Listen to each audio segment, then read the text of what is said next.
All right, we are live. Thank you for joining us today. I'm joined today by Jay Smith. A lot of you are probably pretty familiar with him, but we'll get a chance to introduce him in just a moment in case you're not. We're going to be talking about kind of this meta issue of why the historical critique matters. Of course, Jay is known for focusing on the historical critique, at least for the last 5 or 10 years. That's been his primary focus. And the idea of the historical critique is to look at what Islam claims about its own history and see if that holds up to scrutiny. This has been done, same kind of thing has been done about Christianity for a couple hundred years now. Christianity has stood the test of time. Islam is just getting started to be analyzed in this way, and maybe the last 20 or 30 years in a serious manner. And we're finding that it doesn't really hold up to scrutiny. So very excited to have Jay on, but as usual, we'll start with a word of prayer. Dear Heavenly Father, we thank you so much for this time together. We thank you for the technology that allows us to connect with people all around the world, people who are believers and people who are not believers. We ask that everyone who watches this material, whether live or later on a replay, approach it with the spirit of an open mind and that you help them to see the truth. We pray that you guide us towards the truth and that whatever we say that is true is remembered and applied and used in people's conversations with non-believers, Muslims in particular. But anything that we say that is false or useless is simply forgotten. We ask that you be with us on a personal level, that you guide us through this conversation, that you strengthen us and give us the energy to persevere. We ask that the technology work well today and that we don't have any technical issues. We ask all these things in Jesus' name. Amen. Amen. All right. So why don't you introduce yourself? Tell us a little bit about how long you've been involved in missions and why you've adopted the idea of doing the historical critique, just as a brief introduction before we get into the meat of the topic. Yeah. Hey, listen, thanks that is for having me on your channel. This is my first time with you.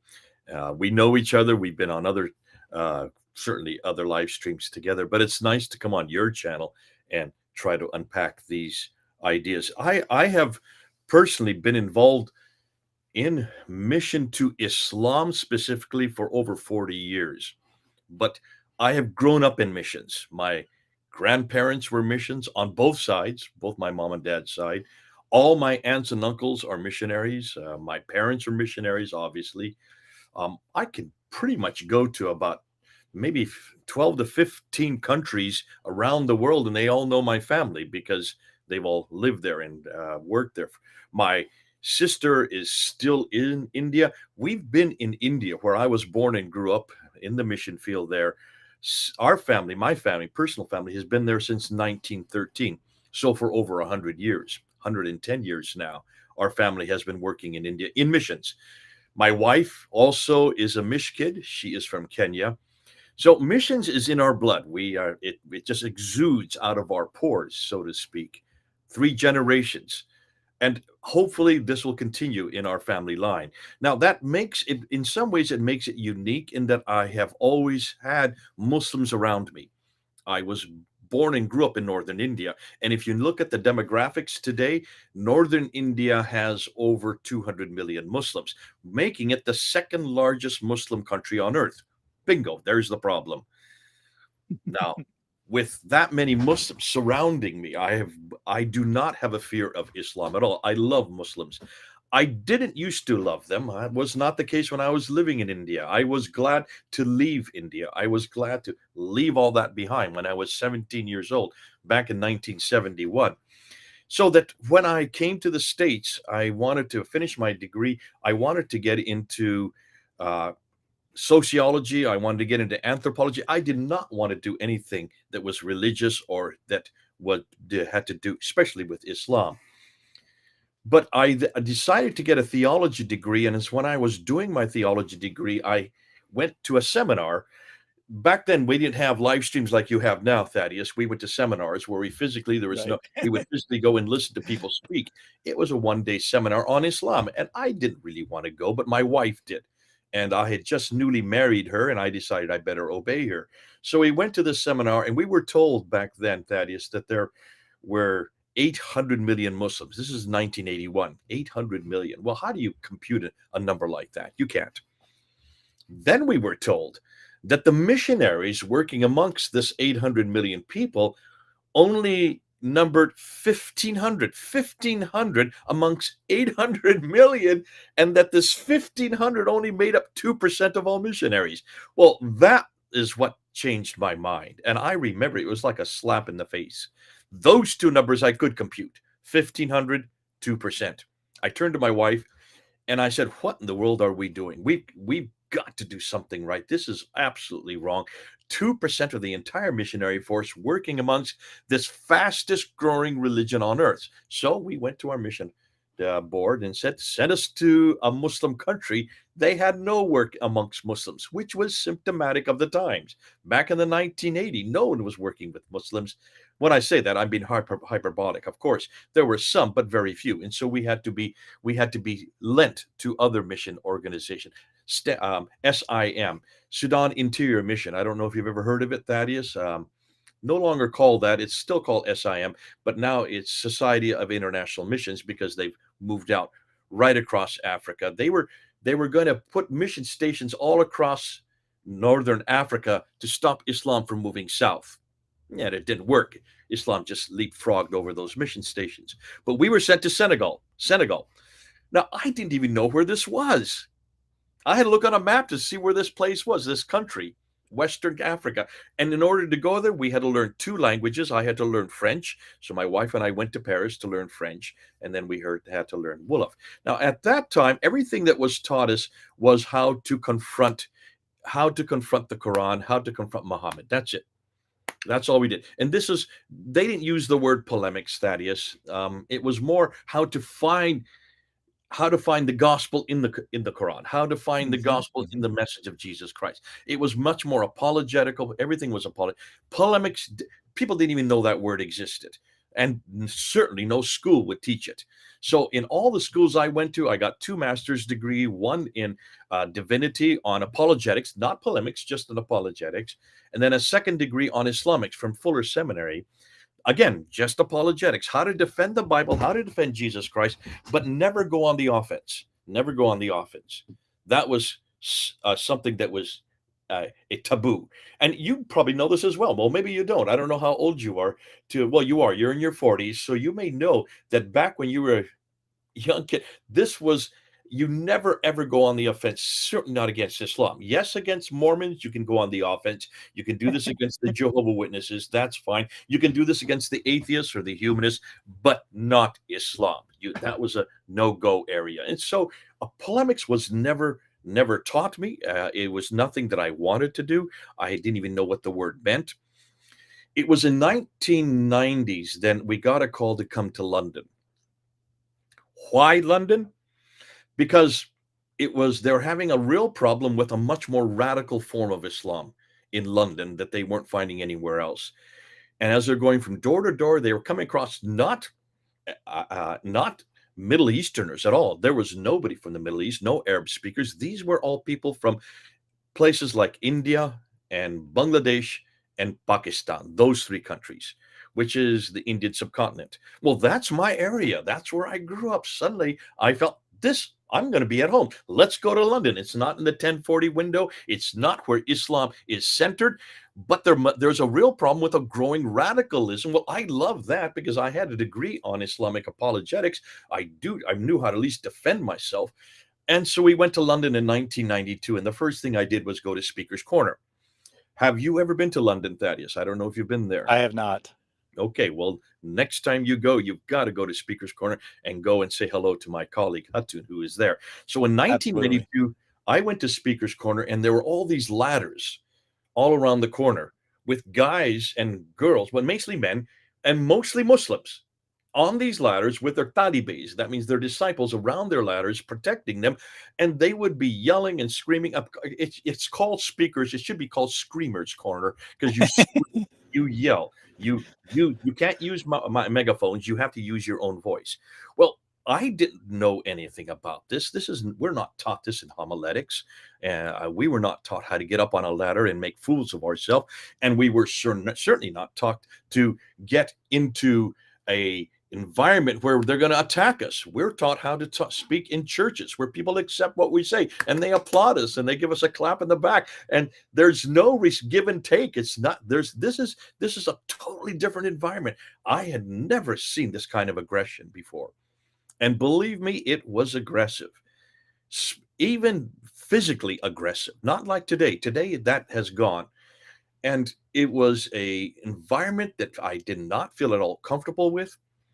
But I had to go. I remember the first week I went down there, I went from one group to the other. I tried to muscle my way into them, and I tried to get to the speaker, and I tried to say something, and I got elbowed, I got stamped on, I got pinched. They would pinch you. This is an odd thing.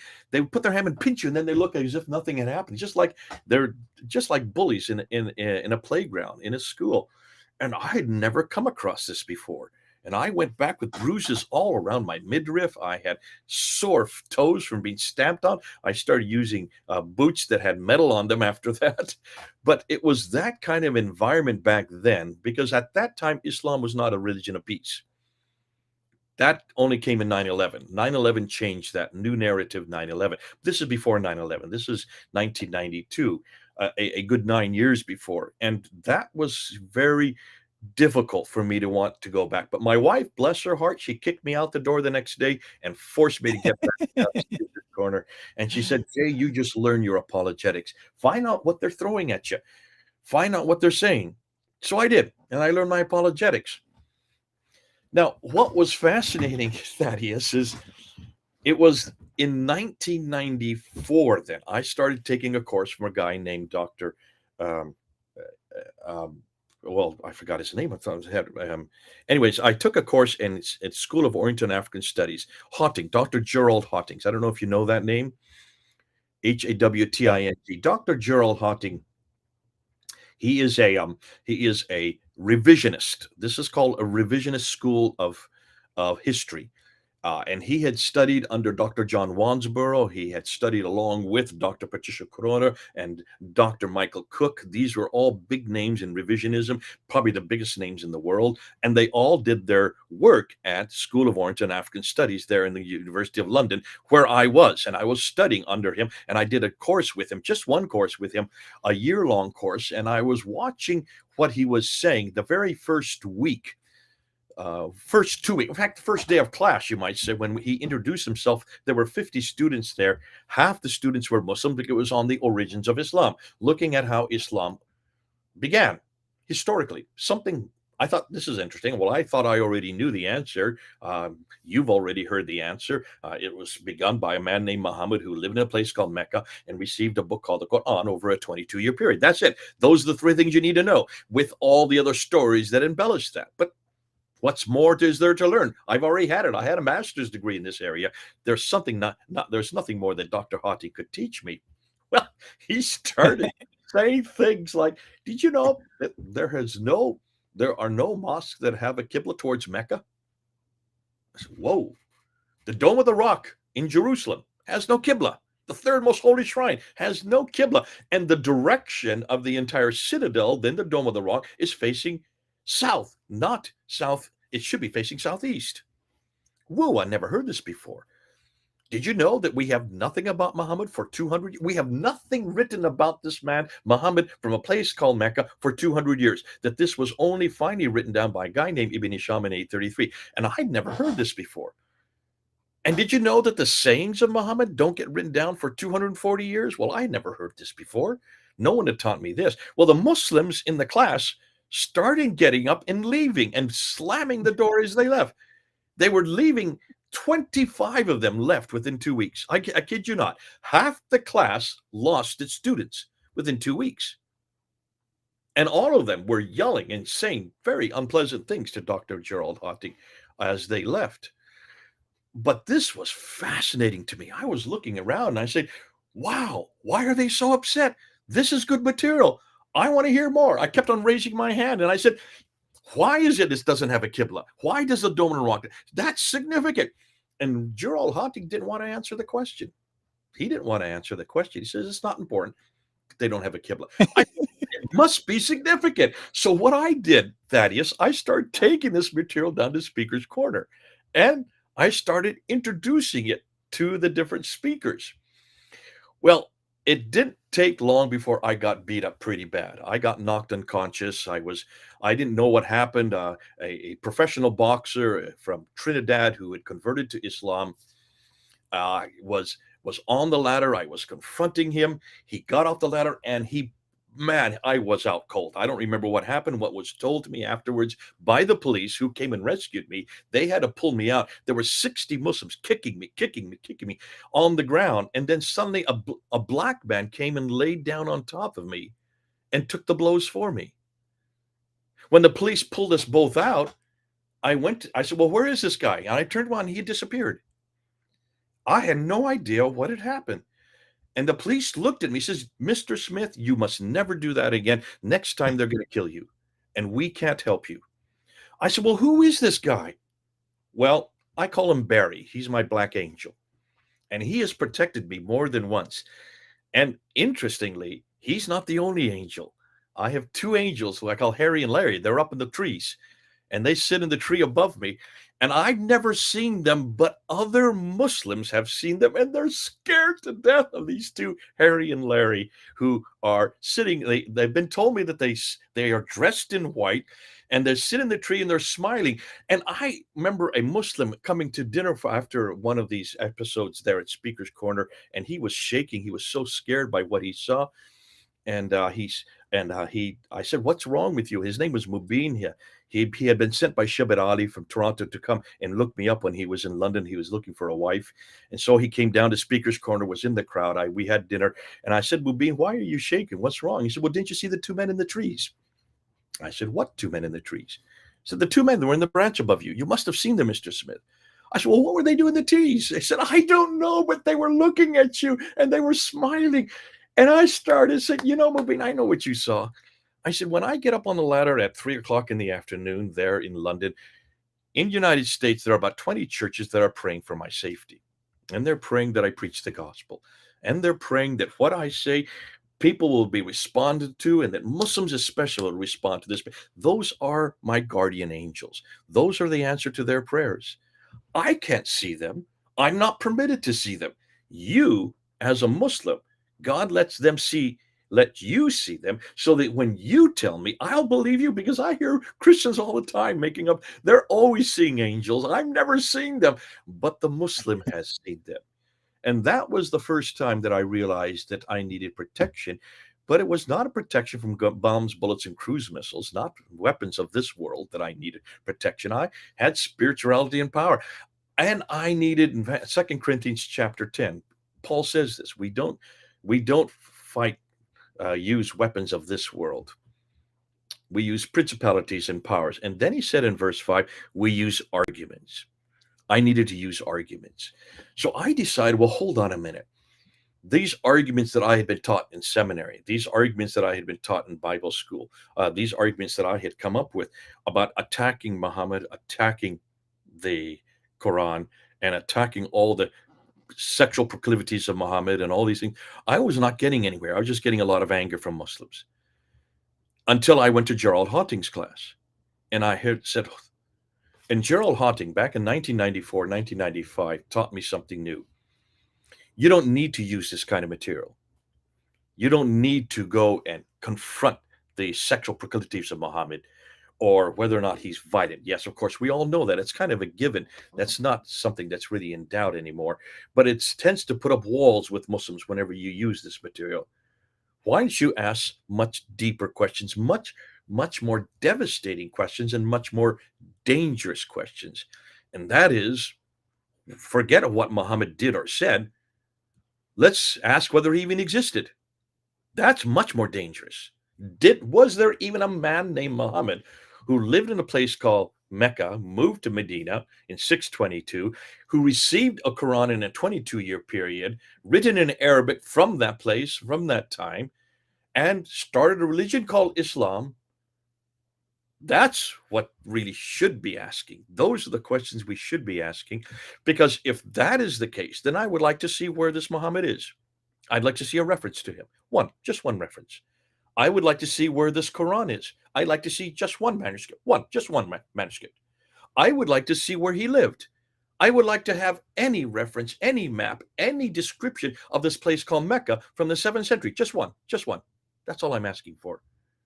One reference to a book, a man, and a place. And it was Dr. Gerald Haunting that taught me that. But he wasn't the best. The best one that I came across was Dr. Patricia Corona. And Dr. Patricia Corona, well, I could spend a whole hour just on her. But go ahead. You probably have questions. I see people are probably writing. So let's get back to you. Yep. We got several comments here. First, just a couple comments of appreciation for you from Tahir Hassan, who recently left Islam and announced that he'd left Islam on this channel a couple weeks ago. Jay, sir, peace of Christ with you. I loved your work, and truly a lot of Muslims are turning to Lord Jesus. And from... It's absolutely important, isn't it? And that's so true what he is saying. They are turning. We're seeing not just ones, twos. We're seeing hundreds come because of this new material, this new historical material. Absolutely. And from Lesep Leo, for a little less than 10 years, I've been watching, following Jay, and oh, what a blessing his ministry has been to me so far. It is my prayer that God will spare his life for many years to come. Amen to that. Well, let me tell you something, listen, I do not care about my life. I am not worried about that. Your prayer has already been answered. And listen, we have all kinds of angels that are protecting us. I have Harry and Larry in the sky, and I have Barry on the ground. I've left them now at Speaker's Corner for Hatun.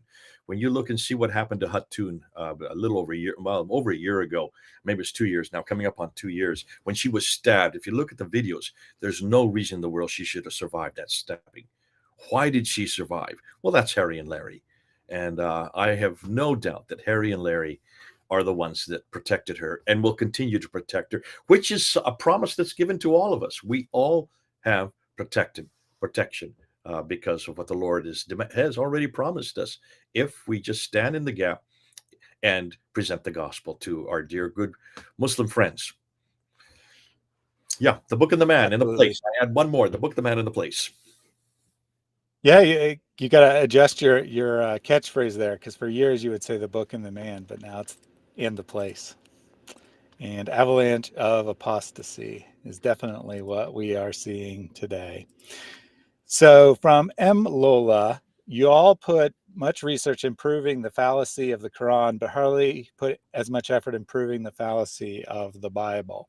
So you've been talking with people who are non-Christians, facing criticisms of Christianity for 40 plus years, which brings me to the other question I always ask people when they come on my channel is, why are you a Christian? And especially you, who's, faced all this criticism of the Bible and of Christianity. How can you remain a Christian?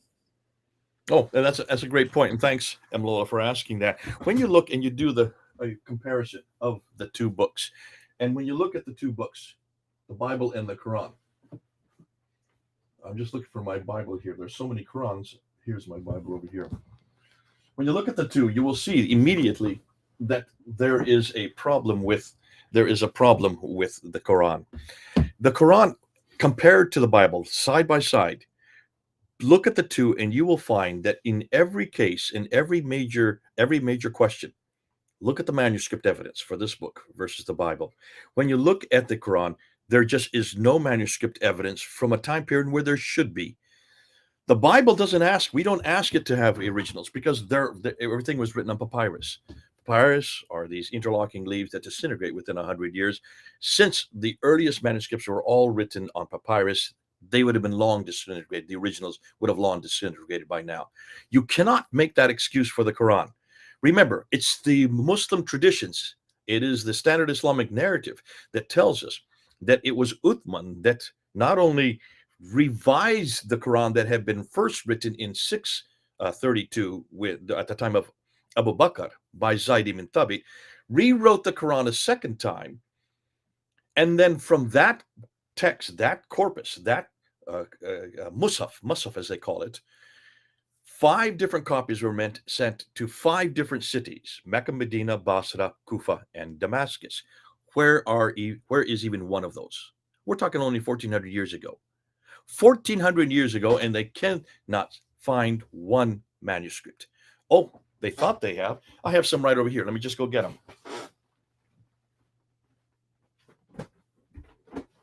YJ's grabbing that from Phil 2:10. The Bible stood the test of time. It is the word of God. Amen to that. So here's one that many people say is one of the originals. In fact, it even says, attributed to Uthman ibn Affan. This is the Al-Musaf al-Sharif from the Topkapi that's there in the Topkapi Museum there in Istanbul. This is considered to be the best. Attributed to Uthman, 652. Well, as soon as you open it up and you look and see Altakulic, Dr. Tahir Altakulic and Dr. Ekmen Nasanatu, the two who have spent 5 years looking at this book, they are the ones that actually don't own it, but they're the curators for this book. Look at the first 83 pages and just read what they say. According to all their research, this does not come from Uthman at all. It comes from the 8th century. According to the latest doctoral research done by Rami, who is going to come out with his book next month. He finished his doctoral thesis, got his doctorate on the Topkapi. He is actually putting it to 750. That's the mid-8th century. And 7 of the folios within it are from the 19th century. Let me repeat that. From the 19th century. That's 1800. Okay, so that's 1,000 years later. What's more, he has found 2,480 manuscript variants in that manuscript that does not agree with the Hafs text that I have in my hand right here. Now, see, that kind of research, and the same could be done with you can do this with the Ma'il manuscript, which is in London. You can do it with the Petropolitanus manuscript, which is in Paris. You can do this with the Samarkand manuscript, which is in Tashkent, the Husseini manuscript, which is in Cairo, and especially with the Sana'a manuscript. The earliest manuscript in existence is the Sana'a manuscript that is in Yemen. None of them are complete. None of them exactly correspond with this Quran that we have in our hand today. See, this Quran we have in our hand today was written by a man named Hafs who died in 796. That's the late 8th century. That's 144 years after Muhammad died. So this is not from Muhammad.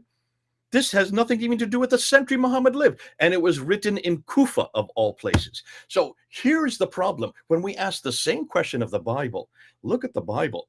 Goodness sakes, we have already the Sinaiticus, the Alexandrinus, the Vaticanus, 3 manuscripts that are complete from the 3rd and 4th century. Sorry, 4th and 5th century, which is 200 to 300 years before the Quran even came into existence. Why can we reproduce 3 complete manuscripts 200 to 300 years before the Quran, and the Muslims can't even produce one Quran from the 7th century? Not one that's complete. So the question I would put back to people who ask this question, where is the first Quranic manuscript? It can't be the Topkapi, the Samarkand, the Ma'il, the Petropolitanus, the Husseini, or the Sana'a manuscript. None of the first major 6 manuscripts, because none of them are complete. And they all have manuscript variants. Show me where the first one is. We are thinking that probably the Kuwaiti manuscript in the 10th century is probably the first complete manuscript, but even that has not been studied. So here is, coming and going. We're so much better. We have so much more material, but we don't demand of the Bible what the Muslims demand of the Quran, because no Bible scholar, no Christian would suggest that the Bible is eternal. We've never said that. Have you said that, Thaddeus? I have not. No. Why would you? Of course it's not eternal. It's written by men. We know whose names of the author that wrote them. We put the names of the author usually at the front of the book. More than that, we know when they wrote them. We know why they wrote them. We know what language they were written. We have over 30 authors from 3 different continents writing over 1,400 years. And look at the consistency right through all 66 books. But more than that, we would never say that it was eternal. But Islam, the Muslims have to say that about the Quran, because the Quran makes that claim in chapter 85, verse 21 and 22. And it's the Quran that makes the claim that nobody can change it in chapter 10, verse 15, and in chapter 18, verse 27 of the Quran. It's the Quran itself that makes that claim. And the reason why no man can change it, not one word, not one letter, is because God himself has protected it, according to chapter 15, verse 9. For this reason, it's so much easier to confront the Quran. The Bible, since we don't make that claims, we don't have to defend those claims. And as far as changes in the Bible, we know that there are changes. We know where they are. We even show the reader. Mark chapter 16, verse 9 to 20, we put a line right there at verse 20, and we warn the reader that that section from verse 9 to 20 is not found in the earliest Greek manuscripts. In the Latin Vulgate, yes, but not in the earliest Greek manuscript. We're very transparent about it. John chapter 7, verse the last letter, the last verse of chapter 7 and first 11 verses of chapter 8, the woman caught in adultery. That we put a line before and after. We say this story is not found in the earliest Greek manuscripts. We leave it in there. Why? Because it doesn't confront any doctrine or theology, and more than likely it did happen, but it was not introduced by John when he wrote it. It was introduced probably at a later date, and the same way it goes with Mark. So you can see that when you look at the Bible and you compare like with like, in fact, have anybody just ask me, what are the difference between the Bible and the Quran in every major category? When we look at documentary evidence, when we look at manuscript evidence, when we look at interior consistency, when we look at textual critique, when we look at redacted criticism, when we do source criticism, when we do form criticism on both books, remember those criticisms were really formed by biblical criticism. Form criticism, source criticism, historical criticism, textual criticism were all matured on biblical criticism, and it was biblical criticism that didn't invent it. It was the one that actually enlarged it, so that today, and this is what I love, today there has been no artifact, no stela, no tablet, no mural, nothing that has been found that controverts a properly understood biblical statement. That's the beauty of the Bible. That's the beauty of the Bible. We can't find anything that confronts historically what the Bible says. Now, as far as the contradictions that you find in the Old Testament, the numerical contradictions, we know they're there. That's normal when you are writing copy from copy. Those are known as scribal errors, and we even know where they are. We even put them. We even announce them, and we put them. We put them in the note in the footnotes at the bottom. Now, here's the interesting thing: you won't find one Quran anywhere in the world that does that. Not one Quran. I don't know of any Quran that actually tells you where the contradictions are, where the historical anachronisms are, where the scientific errors. And the Quran is full of historical anachronisms. It's full of scientific errors. It's full of manuscript variants. Where are these? They will with the Qira'at, and that's another big blow, the Qira'at argument. I don't know if you've heard about this one, Thaddeus. What we know is the Ahruf Qira'at, that Hatun Tash. I noticed that Qira International just put the video up about 5 days ago, of a discussion on how this 5'2" woman just destroyed the Quran by finding 26 different Qira'ats in 3 different countries from her travels there. And we held them up in 2016. That did such a demolition of the preservation argument just by holding them up at Speaker's Corner and filming it and putting it up on YouTube on Fander Films. Now it's been cross-filmed in many different channels. And then, of course, that infamous interview with Muhammad Hijab and Dr. Yasir Qadhi on June 8th of 2020, when Yasir Qadhi was sitting there in his Houston office and was asked by Muhammad Hijab, I'm going to give you a blank hand here. Which Quran are you going to write it? Here's 9 I have right here. Look at those. Those are 9 different Qurans right there. No 2 are alike, and they're all over 1,000 years old. Not these particular ones, because these have been published, of course, have been printed this century, but they are all written by men who were writing this over 1,000 years ago. And of course, Yasir Qadhi didn't want to answer. We don't talk about this in public, he said. Right. Do not film me. Ask me afterwards. Come take my course. Do a deep dive. And of course, that I have never talked about publicly. I've never he was bragging for 25 years. I've never said anything about this, because this is the most difficult problem in the last 1,000 years for Muslim scholars, how do you deal with these 30 different Qurans? No two are alike. What do you do with the Qiraat? What do you do with all these differences? After he'd been going on year after year, stating publicly that the Quran is exactly the same, not one word, not one letter had changed. And then here he was admitting that there were actually 30 different Qurans with 30 different sets of changing. He had no idea how many changes there were. So when you do a comparison, Thaddeus, like with like, Bible with the Quran, the Bible comes out on top in every case. The Quran, I'm sorry to say, the Quran is failing right, left, and center, and it's probably one of the most fruitful places for us to now critique, and using, in this case, polemics, but proper polemics. Mhm. Absolutely. So a couple quick comments from the audience here. Tahir says, the Bible is the one book Muslims must read once in their life to know the truth they are missing. Absolutely. Major challenge there to get Muslims to read the Bible, but quite often, obviously not all the time by any means, but quite often that's all they actually need, is to be convinced to actually read through, say, the Gospel of John with an open mind. And from Don K, every time I see Jay's videos, I feel like I've discovered a gold mine or treasure trove of info to deploy in apologetics to the Muslim. Grateful for all your sacrifice and hard work. Thank So you. we have some questions from the audience as well. This one I think is a good place to start. So his servant says, is there more critical analysis of the Quran in scholarship today than before? And is it up to the mark? Absolutely. His servant, thank you so much. What a brilliant question. I mean, when I started working back 40 years ago in the 1980s, there was nothing like what we have today. There was no critical analysis like we have today. There was no critical apparatus like we have today. And you can really thank the Europeans. Don't thank Americans. We have not been at the forefront of this, unfortunately. This is all coming out of Europe and primarily out of Germany.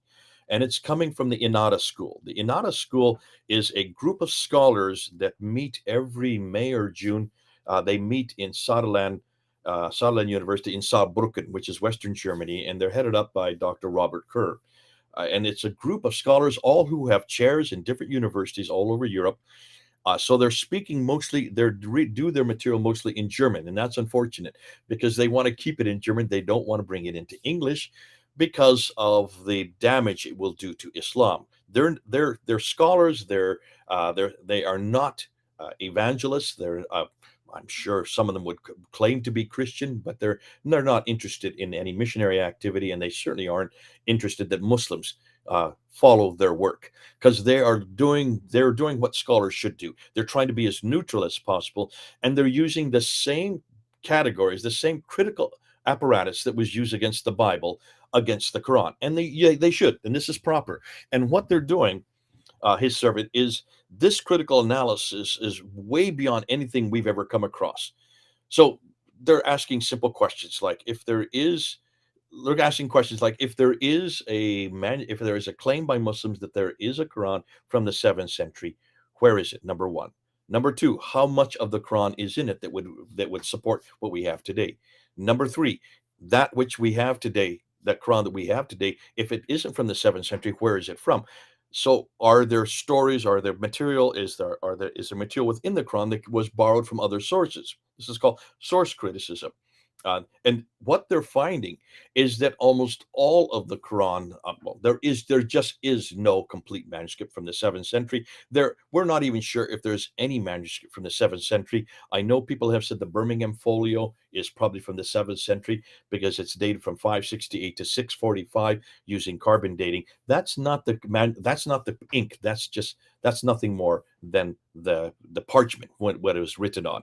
And so be careful. That's when the animal died that made the parchment.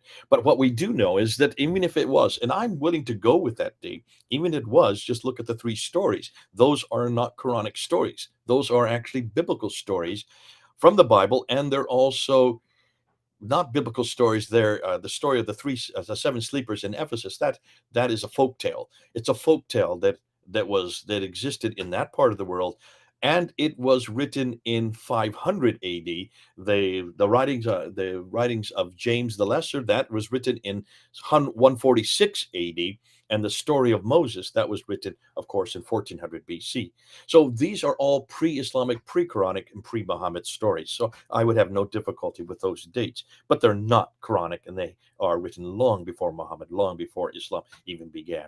Now that's why the Germans and those who are doing this kind of critical scholarship are way ahead of the rest of the game. They're also looking at other sources, and what they're finding is that much of the Quran comes from Zoroastrian sources, from Ethiopic sources, from certainly Hebrew sources, and of course Christian sectarian writings. And that's why we're now putting it together. I've just been handed a paper 800 pages long of research looking just at the sources of the Quran. I have yet to put this up. I'm just getting it. We're going to unpack it, and I'm going to start uploading it onto Fander Films. This is going to show you exactly where the Quran comes from. We will be able to reproduce the entire Quran from its original sources in about another 2 to 3 years. Once we do that, that kind of critical analysis is something that nobody has dared do yet. And that's why it's important that we follow the same trajectory that was done against the Bible. We follow that same trajectory with the Quran itself. Whereas we couldn't find any really problems with the Bible, we are finding wholesale problems with the Quran.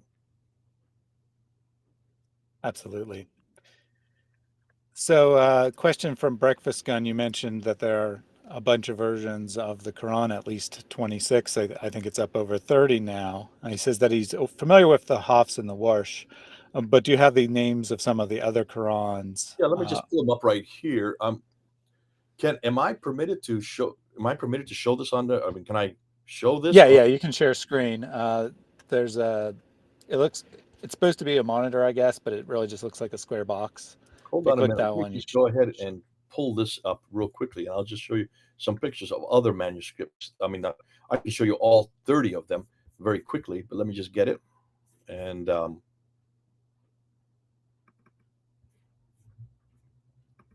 keep talking while I bring this up, and then I'll share. Yep. I'll just read a couple comments from the audience while you're doing that. From Too Many Marys, the more I compare a hadith on the same subject, the clearer that so much of it is made up.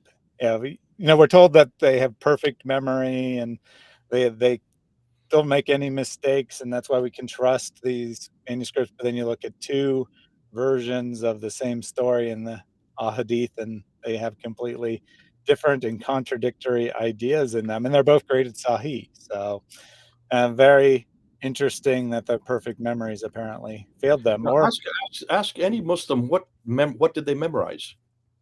Right. What is it that had this perfect memory, and how do they know they had perfect memories when even today they can't? But what did they memorize? Who cares if they had perfect memory? I know they have these competitions all over the Muslim world today, but how do we know what they memorize is correct? Well, we have a Quran in our hands, and you open up the Quran and you follow it word for word, letter for letter, to make sure that they are correct. What Quran did they have to memorize in the 7th century? There is no Quran. So who cares about memory, and how are they to know that they had perfect memory? Show me anybody that has a recitation from the 7th century. Bingo. Unless you could record it back then, there's no way. This is just pie in the sky, and it's a hope that they had perfect memory. But the beautiful thing about that, remember, when Muhammad died, almost immediately, the Abu Bakr had Zayd ibn Thabit come into the throne room. There had been a battle in Yamama, and 70 of those in that battle, according to the tradition, not according to me, 70 of them died in the battle who had memorized the Quran. And because they had died, Abu Bakr and Umar realized that if this continued, the Quran would be out of existence. So what did they have Zayd ibn Thabit do? Write it down, they say. We have to write it down so the Quran would not be lost, proving that memory was not good enough. Because you can kill people. Once they die, their memory goes with them. So that shows me immediately that the Quran was written down because memory was not good enough. Now, if that is the case, where is that manuscript that Zayd wrote down when he was commissioned in 632? Help me, Muslims. Okay, now the isnad that this Breakfast Club is bringing up, isnads are a bunch of names. So-and-so who got it from so-and-so, who got it from so-and-so, who got it from so-and-so, who got it from the companion of the Prophet. All right, Breakfast Club, show me one reference. Show me one of those names that wrote anything down. No, nothing. So this is nothing more than oral tradition. Oral tradition, by definition, can be manipulated, can be accreted, deleted, and corrupted. Listen, you do this in children's games. I mean, when you have birthday parties, I tell someone something, they tell it to the next child, who next tells the next child. By within 15 minutes, after about the 15th child, they say what they've heard, and the person who was first heard it said what they heard. It's two completely different things. In 15 minutes, that changes. Well, can you imagine what happens over 200 years? These are called Chinese whispers. Thank you, Inina. Yeah, or telephone. These are Chinese whispers. That's exactly the problem. And if you're saying that everything that we now know about the Quran is based on Chinese whispers, then how can you say this is eternal? It's based on nothing more than oral tradition. Exactly my point. And that's why what we're finding is that almost all this oral tradition that Muslims are depending on, when you go back to the 7th century, remember, look and see if we can find any of these things that they talk about. We can't find anybody called Abu Bakr or Umar or Uthman or Ali. Or we know that the name Umar is quite popular. Yes, there are quite a few Umars, but not a Umar that lived in Arabia. We can't even find a place called Mecca. And yet, everybody knows that Mecca has existed since the time of Adam and Eve. Not one reference to this city at all until 741. That's the 8th century. That's over 100 years after Muhammad do we find the first reference to a place called Mecca.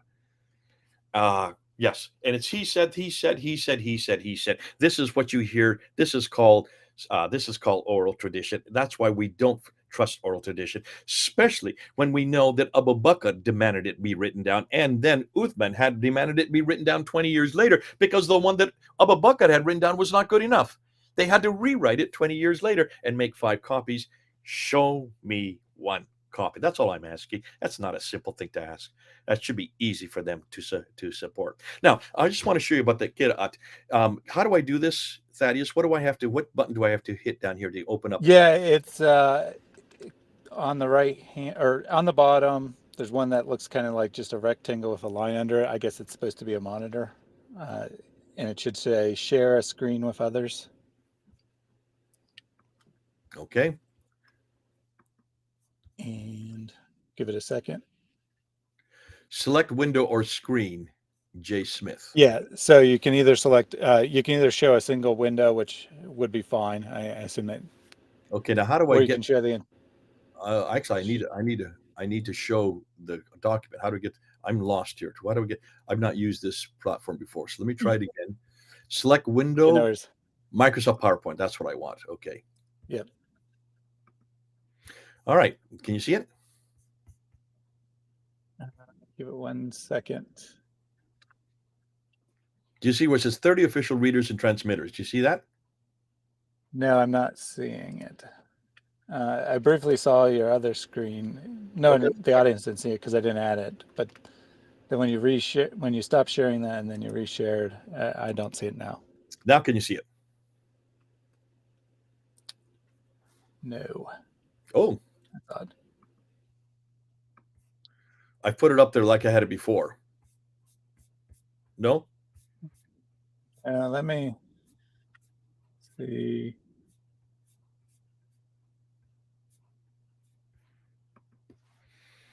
Okay, let me bring it down a bit. You are sharing another application window. I'll stop sharing and do it again. It says select window or screen. I want to select Microsoft. Allow. There. Now do you see it? I'm not, for some reason. I've never had this issue before. Let me refresh my screen and see.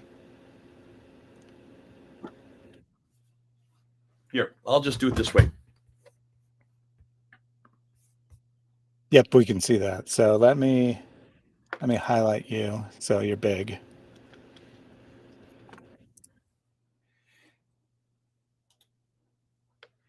All right, so we are seeing that. Now, these are the 30 qira'ats and ahruf. Those 7 right there are the first ahruf. Those are the 7 that supposedly, according to Yasar Qadi and all the other scholars, these are the 7 that were the ones that Jibril uh, gave to Muhammad before he died in 632. So these are the creme de la creme. These are known as the ahruf, the seven ahruf. All right. Here's the problem. Look at the dates when they died: 785, 738, 770, 736, 745, 772. Do you see a problem there, Thaddeus? Yeah, they're a little late. This is like a century and more too late. So none of these seven guys knew Muhammad. None of them were even living where he lived, except for two. The two up here, Nafi and Ibn Kathir, he lived in Medina and Ibn Kathir lived in Mecca. So they would have been at least where Muhammad lived. The others were all lived. Three of them lived in Kufa. One lived in Basra. One lived in Damascus. So you can see a problem with those first seven. But this is not even the Hafs. Hafs is not amongst those. It's Nafi, Ibn Kathir, Abu Mamr, Ibn Amir, Asim, Hamza, and Al-Kasai. So that you can see those are all guys that lived over a century after Muhammad, and they lived hundreds of miles away. Proof that this had nothing to do with Muhammad. But where's Hafs there? Hafs is not there. He's over here where I've circled him in black. He is a student of Asim from Kufa. And so another 14 had to be chosen in, look at the date, 1194. So this is the 12th century when these were chosen. This is 936. So this is the 10th century when these seven were chosen by Ibn Mujahid. He chose these seven. And then you have Shatibi, who chose these 14, two students for every one of the Ahruf. And then old Jazari in the 15th century in 1429 chooses another nine, three ahruf, and then six riwayats, or six students. So these are all the students over here. Those are the official ahruf, or the official qira'ats. These 7 plus 3 makes 10. Those are the 10 that Yasir Qadhi always talks about. The creme de la creme, the best of the best. But notice they go all the way up to 905. That is the 10th century. They start in 736 and they go up to 905. These are hundreds of years after Muhammad and hundreds of miles away. And now you have 30 official Qurans by 1549. No wonder there was such a dilemma in 1924 when in Cairo there, just trying to deal with the high schools who were coming with standardized tests. They couldn't have any standardized tests because every student had different answers from different qira'ats that they had memorized in their own homes or in their own locales. And that's why they finally then had to go to Muhammad al-Huzaini al-Haddad, who was there, a scholar at Al-Azhar University, and he chose Hafs. Why did he choose this one? Because this was the Quran that the Umayyads, I'm sorry, not the Umayyads, the Ottomans, the Ottoman Empire had chosen, and this was their official copy from the 13th century on. So for 600 years, they then pushed this text. Now you can understand then why all the manuscripts. Remember what Dan Brubaker did by looking at all the manuscripts. He was able to find over 4,000 variants, 4,000 changes. And that's why this book here became so important. He looked at just 20 of the 4,000 changes.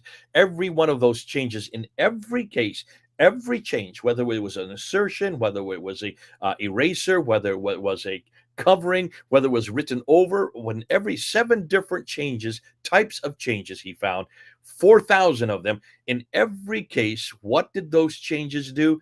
They brought it back to this text. In other words, these were censorship. They were standardizing every one of these manuscripts so it would agree with the Hafs text. That means it was a wholesale standardization done by the Ottomans between 1299 and 1924. That's 600 years. They controlled all these manuscripts. They owned many of these manuscripts, and that's why they changed them wholesale all the way through the 600 years that they had at their disposal. Awesome. So related question here. Can we say that there are no 7th century contemporary evidence documenting that even the 4 rightly guided caliphs exist? No, there's not. Now, be careful with that. Obviously, it's just like the word, is there a Muhammad in the 7th century? Yes, there's a Muhammad in the 7th century. There are quite a few Muhammads in the 7th century. We have John the Presbyter talks about Muhammad. We have the Doctrina Iacobi talks about a prophet. We have the writings of Sabaeus refers to Muhammad by name. We have the coin from the time of Muawiyah that has a picture of Muawiyah holding a cross, and there's the name Muhammad on the side on the coin. So Muhammad's name is there. We do have We do have John of Nikiu also refers to a name Muhammad. And also we have on the Dome of the Rock, we have the reference to Muhammad in the Shahada, La ilaha illallah, Muhammadur Rasulullah. So you have that on the Dome of the Rock. That's also on the coins, and that's also on the Caliphal protocols from 691. So in the 7th century, there are references to Muhammad. But look and see what every one of these references to Muhammad, look and see where they place him. He is in Gaza. He is in Damascus. He is in Jerusalem. He is also way off in the east over in Hira, in what was then Ctesiphon, later became Baghdad. So this is way up north. This is in places like Syria and Jordan and Iraq. This is the Levant. This is the northern area. So that Muhammad, which is interesting, though he referred to himself as Muhammad, the praised one, that Muhammad was a warrior. That Muhammad never had a book called the Quran. That Muhammad never lived in Mecca or Medina, never even went to that part of Arabia. That Muhammad never believed in or never said that he was a Muslim. That Muhammad never claimed any religion called Islam. And that Muhammad was, in fact, that Muhammad was a Jew to begin with, who was named Umar, and that Muhammad, who was a Jew, used the name Muhammad as a place to aggrandize himself. The praised one was the one that actually destroyed Jerusalem, conquered Jerusalem in 638. Sophronius, the bishop, welcomes him in to Jerusalem to go and pray at the Church of the Sepulchre. He was a Jew at that time. He would not pray at the Church of the Sepulchre because he thought that would desecrate the church. He marches up to the Temple Mount, where the temple had used to stand in Mount Moriah, and he built a structure there. Why? Because he wanted to welcome the Messiah home again, because every Jew knew that the Messiah was coming to the Temple Mount. That Muhammad is a Jew, not a Muslim, and he comes from Hira, way over in Iraq. So he then becomes a Christian in 644, converts to Christianity before he dies in 645. So that there is reference to Muhammad, but they've got the wrong Muhammad, who's doing the wrong thing in the wrong place at the wrong time. So the Muhammad of Islam, the Muhammad who lives way down in Mecca and Medina, that Muhammad was introduced by the Umayyads. It looks like he was introduced probably by Abd al-Malik. John of Damascus, writing Damascus, he's there in Damascus, he's watching all these debates going on. He refers to that Muhammad, but that Muhammad really wasn't a man yet. He was much more of creating an entity, and he certainly was a Christian, because even Abd al-Malik was a Christian. Abd al-Malik was an anti-Trinitarian Christian, and so was the man Muhammad that John of Damascus was confronting. Remember, he talks about him as a heresy. This is not a religion called Islam. Nowhere does John of Damascus refer to that Muhammad as a Muslim or belong to Islam. And he's writing this in 730. This is 100 years after Muhammad supposedly died. Here you have John of Damascus, right in Damascus, confronting this Muhammad, who was an anti-Trinitarian, who had 4 different books. Look at the books he has. The book called the cow, the book called the women, the book called the goat, and the book called the camel. 4 complete different books. 3 of those became surahs in the present day Quran. One of them, the camel, has nothing to do with the Quran. So even the book that he's confronting, or the 4 books he's confronting in 730, are still not the Quran that we have today. Ooh, I love it. It makes my job so easy. Absolutely. So this is a very pertinent question here. Ask Jay to explain how the oral traditions explored by gospel writers before the gospels were written are different from those employed by the Hadith, or for that matter, by the Quran. So, you're saying that it comes much too late. The Quran and the Hadith, they come much too late. How is it? And they're passed on orally. Of course, the Gospels weren't written the day after Jesus rose from the dead. So can you explain the difference between the two? Absolutely. And this is a great question. And thanks a lot, his servant, for this. You're asking some good questions today. If you look at the oral tradition that you have in the biblical account, you can notice the oral traditions are within one generation. In fact, they're not even outside of one generation. They're all writing. And remember, Luke, who never knew Jesus Christ, starts off. He says, "O Theophilus, I'm writing that which you have given me." Who is it that given? These are the disciples that have given. So he never knew Jesus Christ himself. He's getting it from the disciples. So that's the oral part. It's one to another. But what does he say? Correct me if I'm wrong. I'm writing this. This is your story. This is not my story. This is your story. That's why it's so important that the oral tradition there is being vetted by the eyewitnesses themselves. Paul, who never knew Jesus Christ, when he goes and he's being tried there in Herod, he says, "Oh, Herod, you knew these events. They happened within your sight. You saw them, what this man did.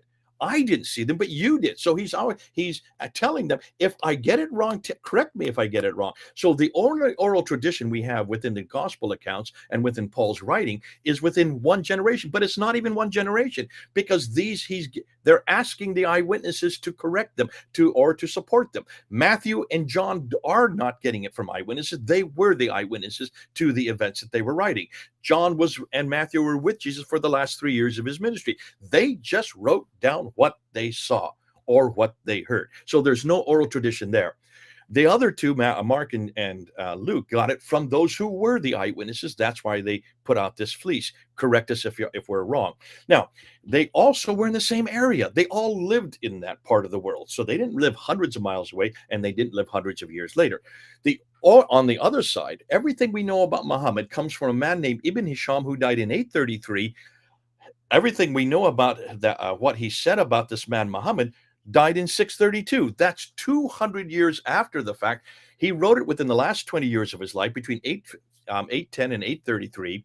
Therefore, he is getting it from whom? From those from what we call isnad that we talked about earlier. So-and-so said, so-and-so said, so-and-so said, and finally he writes it down. But remember, before he wrote it down, another man named Ibn Ishaq wrote it down in 765, a good 70 years earlier. And Ibn Ishaq wrote the whole Sirah down. By the time 70 years later it gets to Ibn Hisham, he doesn't like what Ibn Ishaq says, and he says, "I've thrown out most of it because it's not true." Hold on a minute. How does he know it's not true? It's all, again, the same isnad. It's the same oral tradition. Just because it's 70 years earlier, obviously there's an agenda here. Obviously, Ibn Ishaq wrote things that should not have been there, and this did not fit their theology. So they recommissioned, the Abbasids recommissioned Ibn Ishaq to write it again.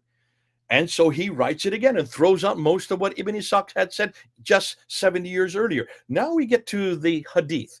These are the sayings. These are much more prolific, and this is what Muslims have to follow today, because it's the Hadith that tell you how to walk, talk, eat, drink, sleep 24/7. Everything you do comes from the Hadith, not from the Sirah, from the Hadith.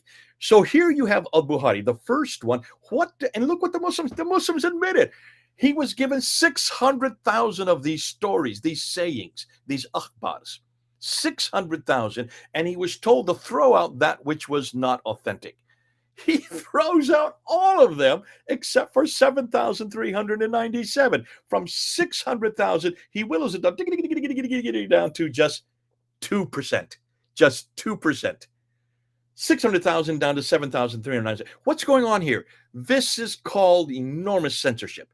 This means he had an agenda. He did not like all these oral traditions, 600,000, that vast majority, 593,000 of them he threw away because they did not fit the narrative, the Abbasid narrative of the book, The Man of the Place. That's why here's what's really disturbing. That's why the 9 volumes that we have of al-Bukhari, we don't even have one volume from the 9th century when he was writing it. The first volume is first written down in the 11th century that we have today, and the other 8 volumes are from the 16th century.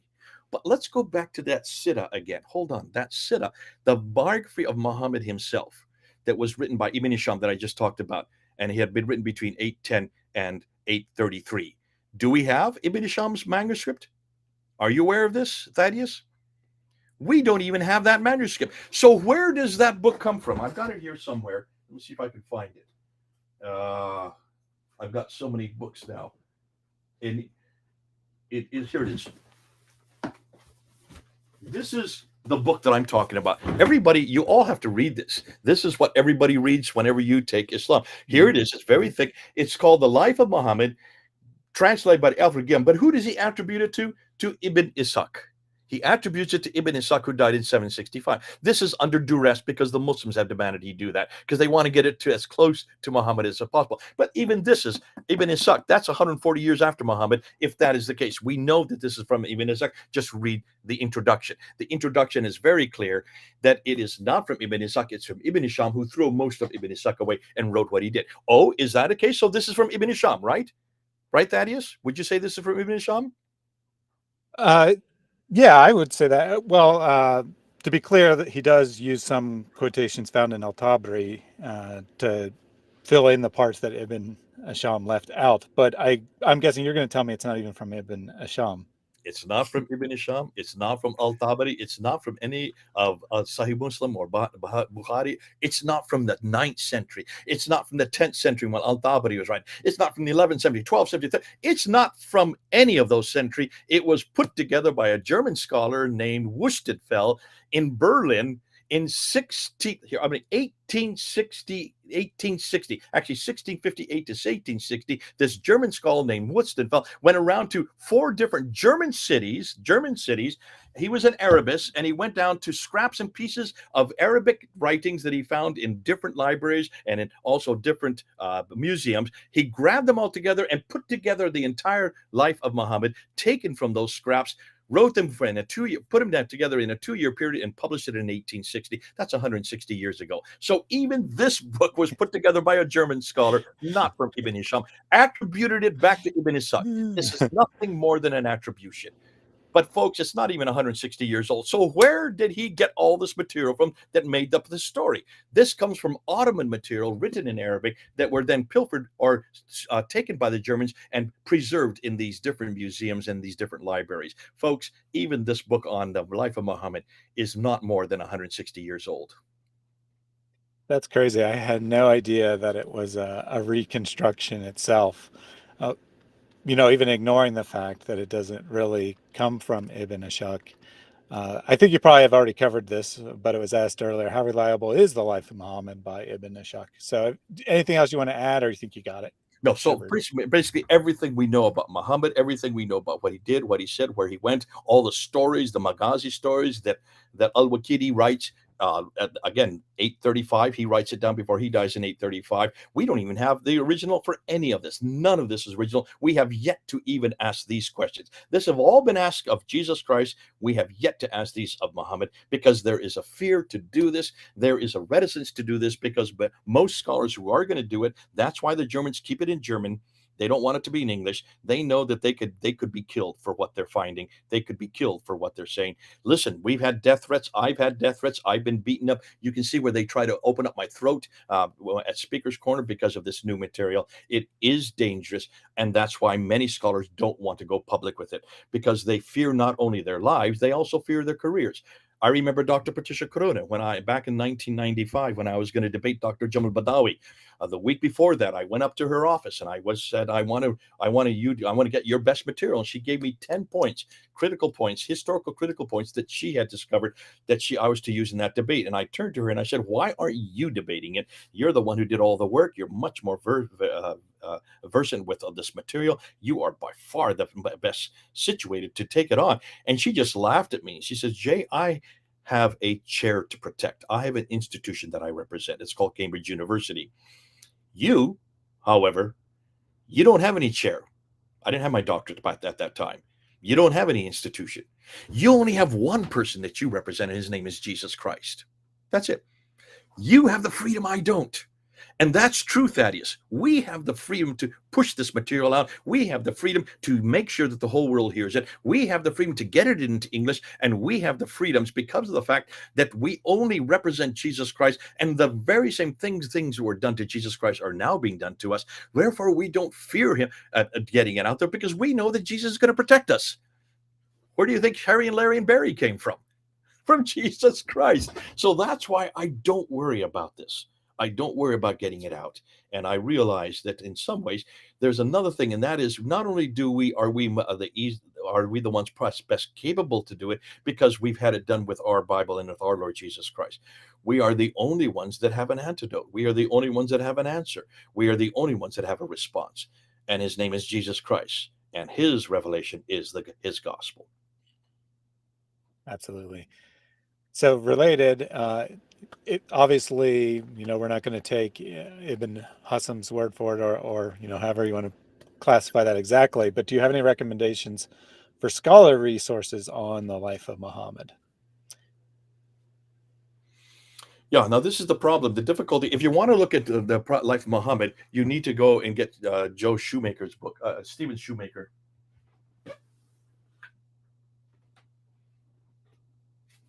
And I would also get, hold on a minute, the best books I would get, and we're going to be doing this.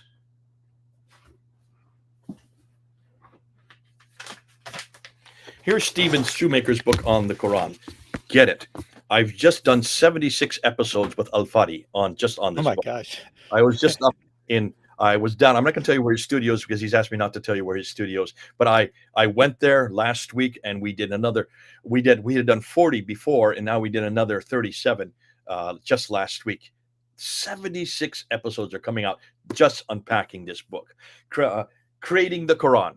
And Stephen Shoemaker does an excellent job because what he does, and I would suggest all of you get it. Try to go ahead and buy it. You can get it on Amazon.com. What he does is he goes right through it and he quotes scholar after scholar after scholar. He's done probably what all of us should do, and that is look and see what the latest scholarly work is on the Quran. And by doing that, he has he doesn't really, all he has to do is quote the scholars and then just come to conclusions on what the scholars have quoted. And he does a brilliant job of doing that. But you're going to get all this on Fander Films because I'm going to unpack everything that he has written. It's all going to be up on Fander Film. It'll all be up on Sida International. That's yet to come. The other book, if you want to talk about Muhammad, then you've got to go to this book here. Did Muhammad Exist? This is the second edition. It just came out 2 years ago. This came out because of me. I was responsible for it because the earlier one that he had in 2012 was way behind the time. It was just completely hidden. He hadn't even dealt with the coins. He hadn't even dealt with the inscriptions. He hadn't looked at all the source material on Muhammad. He hadn't dealt with all the Zoroaster material. And so he went to his publisher and rewrote it again. And then he asked me to write the foreword because he sent me the PDF of his opening of his material. And I looked at it. Here, this is my foreword on in the front of this, and I said, Robert, you still don't have all the newest material. We're moving so quick with this material; it's coming so quick and fast and furious that what you have written is already out of date. And he said, well, what can I do? And I said, just keep revising this, putting a new one out every other year. So he'll have to come out with another one in 2023. I would get those two because these two are probably the best to start with. This one because it's so good in giving you all the problems with who Muhammad is, what the Muhammad is that is there in the 7th century, and the difficulties with the historical critique concerning this man Muhammad. And then this book showing you that the Quran that we have today was probably first created by Abdul Malik and Al-Hajjaj. And this is the new thesis that almost all the scholars are now taking. There was no Quran at the time of Uthman. That's the Noldeke-Shwali paradigm that the old Orientalists used to always push. That has been debunked now, just because almost everything we see in the Quran, take a look at the Quran, the content of the Quran is full of theological debates. It's debates with Christians. It's debates with Jews. These are intrinsic theological debates that would never have existed in a place called Mecca, Medina, because there were no Jews down there. There were no Jews there. There were no Christians down that far south for a very good reason. There's no water there. If there's no water there, there's no vegetation, no people, no towns, no cities, no civilization, no history. There's just nothing down there. According to the latest statistics we're getting, Mecca didn't even exist till 741, or maybe just a little bit earlier than the 8th century. Yathrib did exist, but it only had a few hundred people. It was nothing more than a small oasis with a few hundred people who were all illiterate. They didn't read or write. They didn't even have their own writing system. There was no Arabic that far south.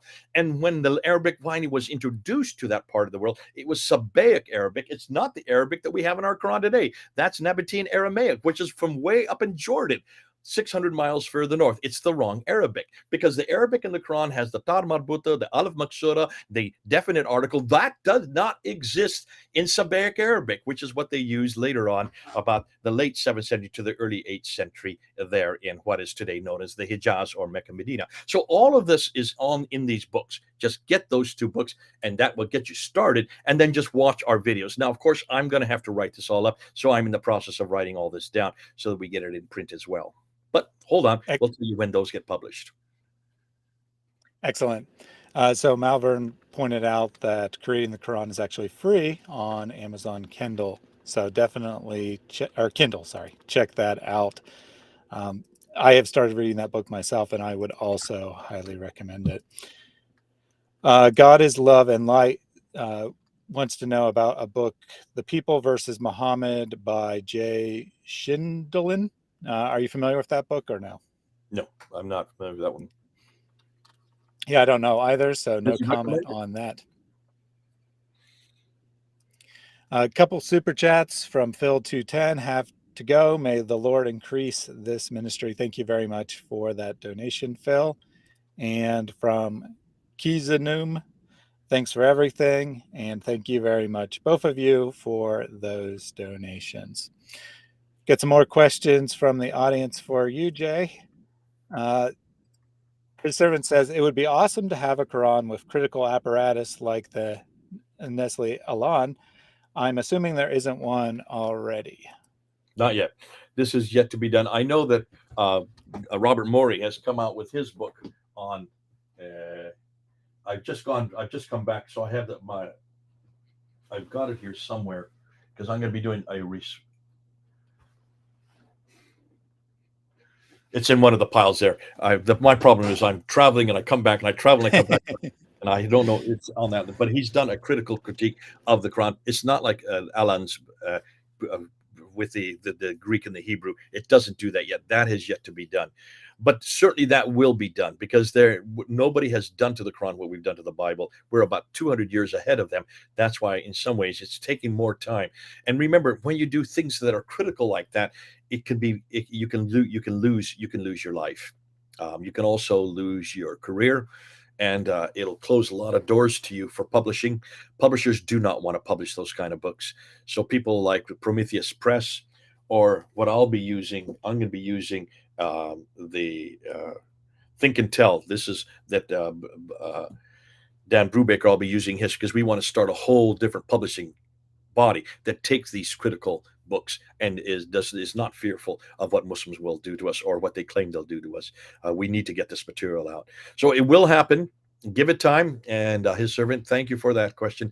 We do need to have something like Nestle Alan that done to the Quran. It's just that there are so few people in this field who have not only the ability to do that, but who have the courage to do that.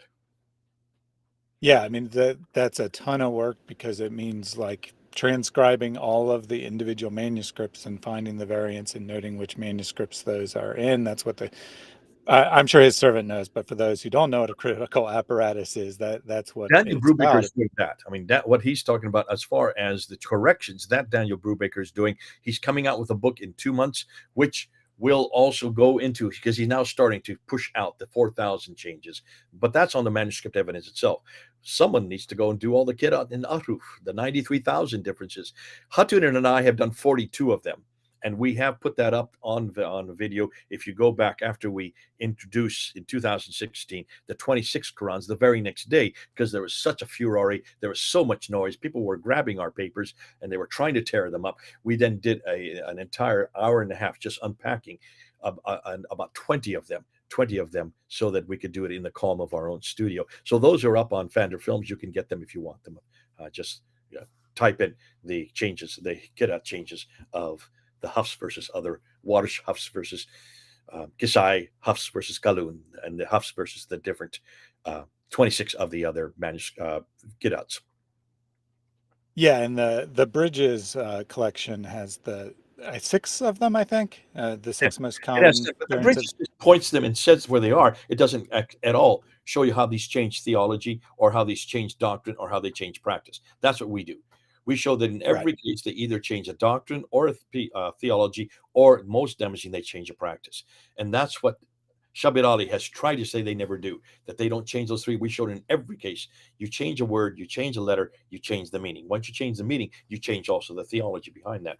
That's what the Bridges doesn't do. It wouldn't dare do that, obviously. And the only reason it brings it up because of the fact that people memorize it depending on the word's difference. So if you're a family that's memorized it in one generation after generation after generation, you want to keep memorizing that rendition. If you suddenly come in with a Hafs which has completely different words and different sentences, that you have to rememorize all these words and sentences again. That's why people buy whatever is their family tradition.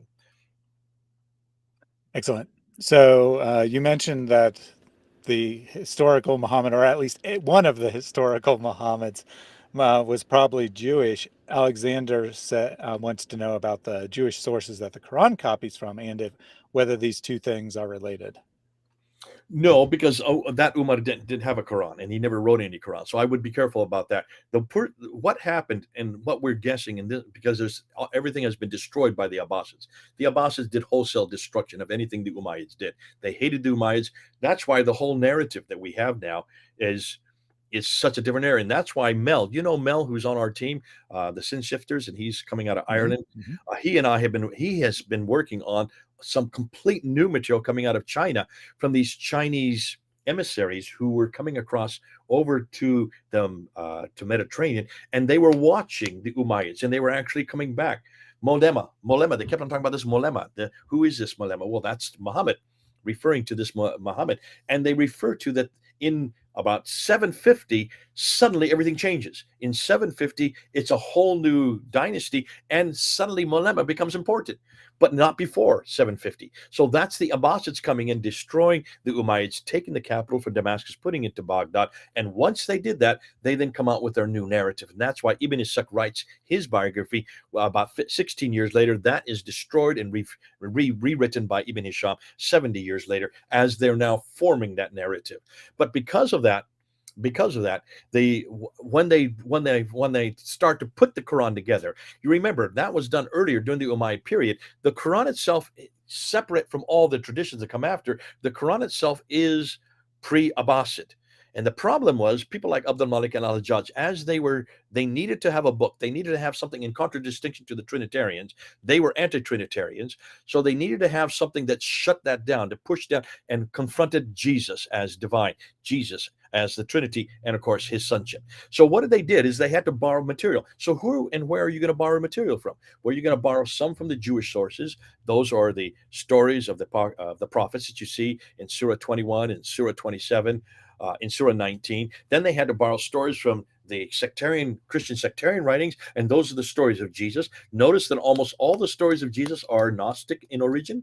Gnostic stories of Jesus, fascinating. Then they have to borrow stories that have to do with theological concepts, and that's what a lot of them they borrowed from the Zoroastrian. That's why you have when people die, they go across the Sirat bridge, which is a Zoroastrian. Then even the word Sirat comes from Persian, and they have hell below them. You have all these references to the death and the destruction that's going on in the apocalyptic times. That is all Zoroastrian. And so then they were also borrowing from Ethiopic sources. So they're borrowing from all these different sources, just slapping them together, not thinking of chronology. And that's why the Quran is all over the place. You notice chapter 2 of the Quran, there are about 16 different themes that are contradictory. And that's why so much of the Quran is contradictory, because they're not thinking through what they're writing. But they don't even know what they're writing, because they're taking it from Arabic. They're taking it from Aramaic, from Persian. They're taking it from all these other languages, which are similar to Arabic, but the Arabic could not accommodate them. And since Arabic could not accommodate them because it only had 16 letters, they had to then create and add more letters so they could accommodate the text that these people were amalgamating at the time of Abdul Malik and the time of Al-Hajjaj, the turn of the 8th century. So what did they do? Well, they created 5 dots. 5 dots, 3 above the letter and 2 below, to create 5 more letters. Then they need vowelization. There was no vowels between the consonants. So they created three vowels, the the u, and the e. The would be the fatha, the u would be the dhamma, and the e would be the kasra. Those 3 were all created in the 8th century, not the 9th century. Well, now they had these 5 dots and 3 vowels. Where are you going to put them? Which words, which letters are you going to create? So here you have a guy named Hafs who's living in Kufa. Well, he puts his dots where he wants to. You have another one, Warish, who's living in Cairo. He puts his dots where he wants to. You have a Kasai who's living also in Kufa. He puts his dots where he wants to. You have a guy named Nafi who's living way down in Mecca. He puts his dots where he wants to. And by the 10th century, you have about 700 of these different Qurans with different dots and vowels. And that's why Ibn Mujahid was chosen by the Caliph at that time in the 10th century to just choose those first 7.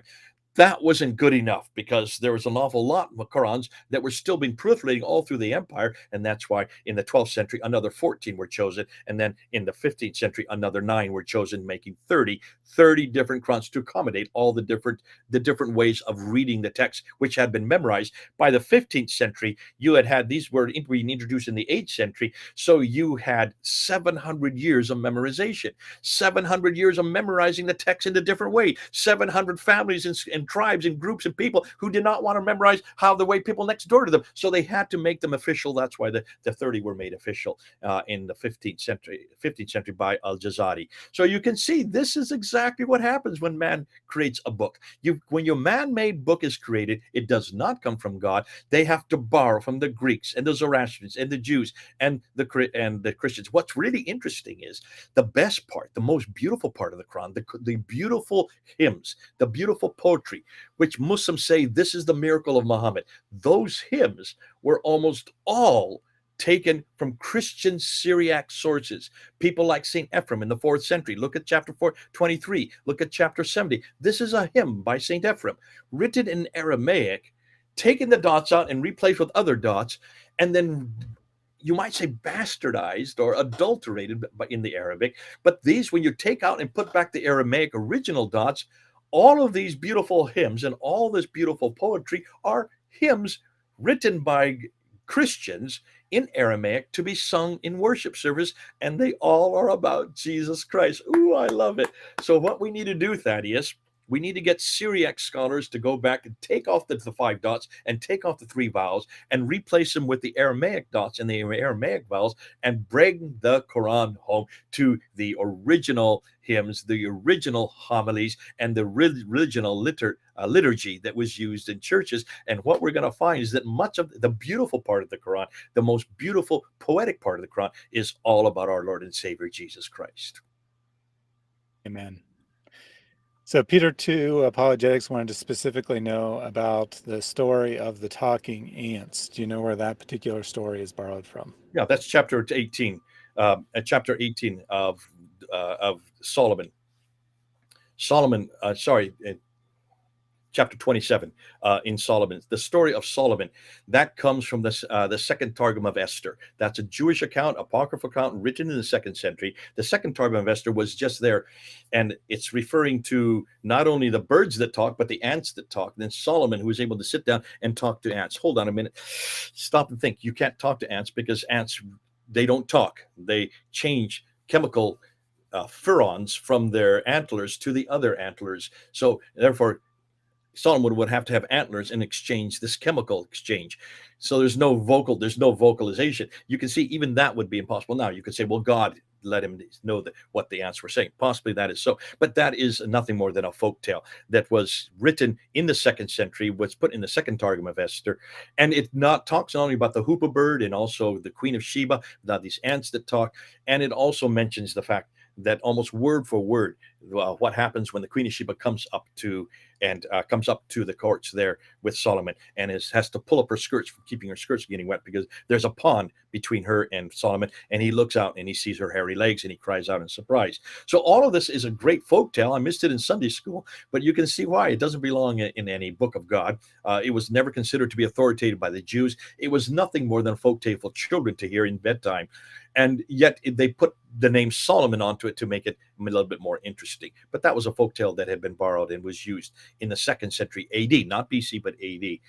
It finds its way into the Quran because they borrowed that story thinking it was part of the Word of God. And the reason they didn't know any difference is because neither the Jews and the Christians had not really translated either the Old and New Testament to Arabic yet. That was only done in the 9th century. We know that because we have the original now. We do have the original translation of the New Testament in Arabic, and it's called the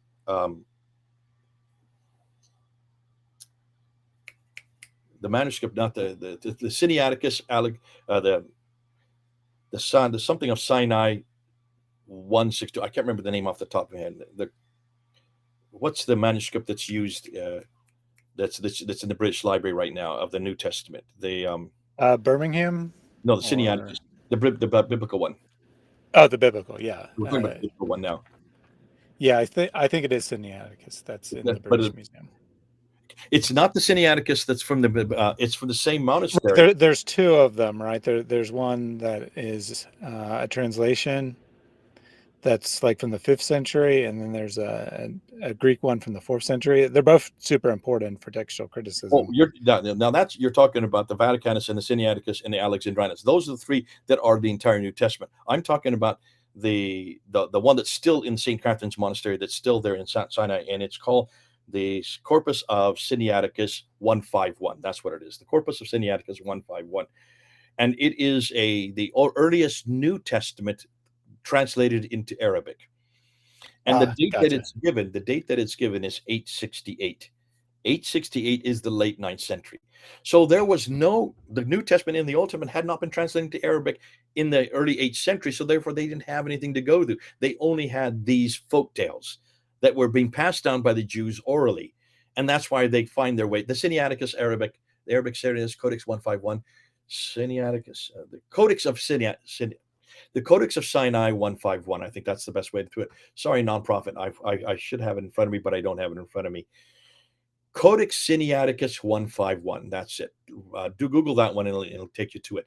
What's interesting is that is the earliest copy of the New Testament in Arabic. And the fascinating thing about that is that it has the name for Jesus in Arabic in the 9th century. And the name for Jesus was not Isa, like it is in the Quran. The name for Jesus in Arabic was Yeshua, proving that even up till the 9th century, the Christians still called Jesus Yeshua and not Issa. So that's why I won't use Issa today. I'll go back to Yeshua because that's the proper Arabic name for him. Perfect. So along the same lines, someone asked, I'm trying to find the exact comment, but the gist is because of the coin, they asked, does anyone think that Muhammad may have been a Christian? Yeah, here it is. Does anyone think Muhammad was possibly a Christian because his name was on a coin with a cross? Yeah, and that's exactly the conclusion we've come to, and that's what most of the numismatics experts are saying. The problem is once you say that, you're going to cause a huge amount of furor in the Muslim world. So that's why I say if you're going to talk about coins or inscriptions or documents or buildings from the 7th century, let that do the talking for you. Just show it and then put it out as a question. So what I do is I put that coin up there. It's a picture of looks like Muawiyah, who is ruling from 661 to 680, and he has a cross above his head and he's holding a cross in his hand. On the other side of the coin is the name MHMD. That's again, there's no vowelization. This is just the consonantal text. Mahmud. Well, Mahmud in Arabic means the praised one. So certainly at this time, who do you think the praised one is? Well, obviously, if you look in the crosses over here, the praised one must be Jesus Christ. Counter that, and I'm not counter, but supporting that, look at the Dome of the Rock and look at the inscriptions on the inner ambulatory. Now, I know there's some dispute whether those are from the late 7th century or not. Listen, I don't really care whether they are or not. Look at the coins. The coins are coined the very same year in 692, and the exact same inscription are on the coins that are on in the inner ambulatory of the Dome of the Rock. And what you will notice is that along the inner ambulatory, all the inscriptions that are there are attacking the divinity of Jesus. Say not three, for God is one and he has no son. It's attacking the Trinity and it's attacking his sonship. Reference after reference attacking his sonship from chapter 4, verse 171 of the Quran today. Then it comes to the Shahada, La ilaha illallah Muhammadur Rasulullah. For there is only one God but God. Again, remember, you're already attacking his divinity, attacking his sonship, attacking the Trinity. And you say, for there is only one God, and the praised one is nothing more than the messenger of God. That's what the Shahada is. The praised one is a messenger. So who do you think the praised one is there? Well, what's all the other inscriptions about? It's all about Jesus. So this praised one, Jesus, is nothing more than a messenger. This is an anti-Trinitarian attack against the Trinitarians from the Byzantine Empire. So this is not only a theological statement, this is also a political statement, both against the Byzantine Empire, both politically and also theologically. Absolutely. So one more along those same lines of kind of like who is the real Muhammad? Do you believe Muhammad had some sort of supernatural encounter, or were all his words copied from somewhere else? So I know that you don't believe in a single individual, but do you think any of the authors of the Quran had some sort of supernatural encounter? No, I would say not. That's why the Quran is so corrupted. That's why the Quran is so everything about the Quran attacks my Lord, attacks the Trinity, attacks his sonship, attacks the crucifixion. It attacks everything I know about Jesus. It attacks everything I know about God. It just makes God to look out absolutely imbecile. And the God that I see in the Quran is a God I don't want to have anything to do with. He scares me, and that God is not the God I see in the Bible. So you can see, because of all this, nobody who had any inspiration from God would write a book like that. Not the Quran. Look what it does to women. Look what it does to men. Look what it does to families. Look what it does to whole environment, to whole societies. And look how deceitful that God is. So because of the historical problems with the Quran, because of the internal difficulties with the Quran, because of the morality of the Quran, and because of what the Quran is doing to people I love, people, men and women who I have no problem with, but what the Quran does to them and what it does, how it makes them violent and how it makes them heinous and how it makes them absolutely terrible to be around, and the aggression that they show, and how they're taking out people right, left, and center all over the world for this book and for that God. That could not have come from God. No, I don't think it had anything to do with the Holy Spirit. I don't think there's anything about the Quran that came from God. It all came from men. And it came from men who had rejected Jesus, who had rejected his divinity, who had rejected the Trinity, who had rejected his sonship. And therefore, they did not want Jesus. They wanted to have their own religion with their own mind, with their own book, and their own place. So Lego clarified. He says, "What is your opinion about the view that Muhammad may have encountered a demon?" So he wasn't asking whether it may have come from God, but what do you think of the idea that demons could have been involved with First of all, I don't think influencing there the is a people? Muhammad. So let's throw that out the window. There was no. Right. This is put together by a combination of many different scribes, many different scholars under the auspices of Abdul Malik. Remember, it had to take a big man to do that. It had to take a caliph of his stature to even put that together. So he's borrowed this group of people are borrowing right, left, and center. But even the fact that the question is, well, then why would they put in stories like him being possessed by demons? Absolutely. Look at every great prophet of God. They were possessed, and they were, because of God's strength, they were able to eradicate that oppression. That's what a good man of God would do. This is not, see, this is the problem we have as Christians. We're looking at Muhammad and we're trying to put our Christian eyes and trying, well, I don't like this guy because he doesn't fit my paradigm. Of course, he doesn't fit your paradigm because he does not a Christian prophet, but he is copying some of the great prophetic battles of the Old Testament. Every one of the Old Testament prophets went through a crisis. They had problem with sex. They had problem with violence. They had problem with being possessed. And in every case, they superseded it because of the power of God, and they were victorious. And the same thing happened to Muhammad. He superseded that. He didn't get control of it. Yes, he had thoughts of suicide, but he didn't commit suicide. That's why you want a hero who is attacked, has these crises, and is able to circumvent the crisis and come out a hero. That's why so many Muslims love him. And that's why we as Christians, when we keep bringing this up, they're looking at us, well, what's the problem here? He was victorious. Where's your problem? Okay, so he had sex with a 6-year-old girl, and he was 53 years old when she was 9 years old when he actually consummated it.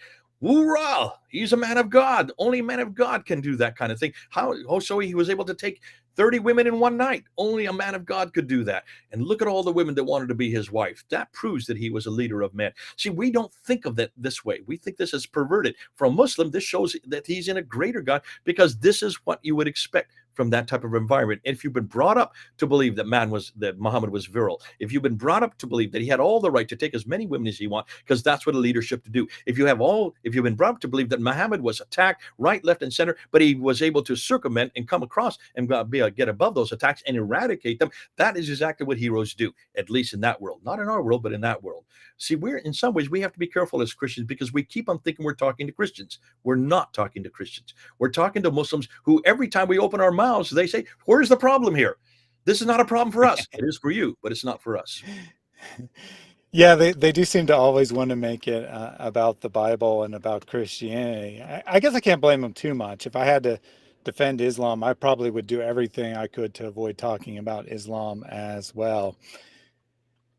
So one more question on the Quran from I'm not saying Alexander. things. Have you ever noticed that whenever a Muslims come in, they come on the when you ask these problems with Muhammad and they've answered it, do you know what they do next? They show how weak Jesus was. How can you believe a man who willingly went to the cross? How can you believe in a man who could not, who let people beat him up, who let people whip him, who scoffed at him. And he just said, Father, I forgive them. How can you believe in a man like that? That's not a real man. He did nothing to prove he was a real man. He didn't marry anybody. He had no children. He didn't start any empire. He didn't ever use a sword. He told the disciples to put away the sword. This is a weakling. He's like a woman. And I hear Muslims say this all the time. Your Jesus is like a woman. Now, from our perspective, we love Jesus because of that. But see, we're talking right past each other when we're arguing, and that's why it doesn't surprise me that they come back with these same type of questions. And we're not answering that kind of question. We don't know how to do that because we're not taught how to answer that kind of question. It's not in our seminaries. It's not in our Bible schools. Absolutely. So Alexander says, I know a guy who's an ex-Muslim, he's very knowledgeable, scholar, studied more than 600 Islamic books. He found in the work of Jalalain 28 contradictions in the Qur'ats. Would you be interested in meeting with this individual? UJ, would you be interested? I don't think I have time to do that because I've got so much on my plate, but why don't you do that, Thaddeus? I think you should. Alexander, absolutely. Send this individual to me and we will talk. There's lots of people that Thaddeus knows. He has a whole network of people. And amongst them, what he can do is he can actually get somebody who would be willing to get this and maybe make this as a project. Yeah, because to be clear, in order to get Jay on here, I had to wait a couple of months because he's so busy and has so much to do. So yeah, I wouldn't expect Jay to be able to just meet with an individual on the spur of a moment by any means. So switching lines a little bit here from Jolo, is the story of Muhammad sending a letter to Heracles, who's the leader of the Byzantine army, true? No, absolutely not. And remember, every one of these letters, look and see when they were written. They were not written in the 7th. Not one of them can be found from the 7th century. Every one of these, you have the writer, you have the Ashtinami letter, which is written with even Muhammad's handprint on it, and it's written to these monks living in St. Catherine's Monastery in Egypt. That was written in the 16th century, redacted back to the 7th century.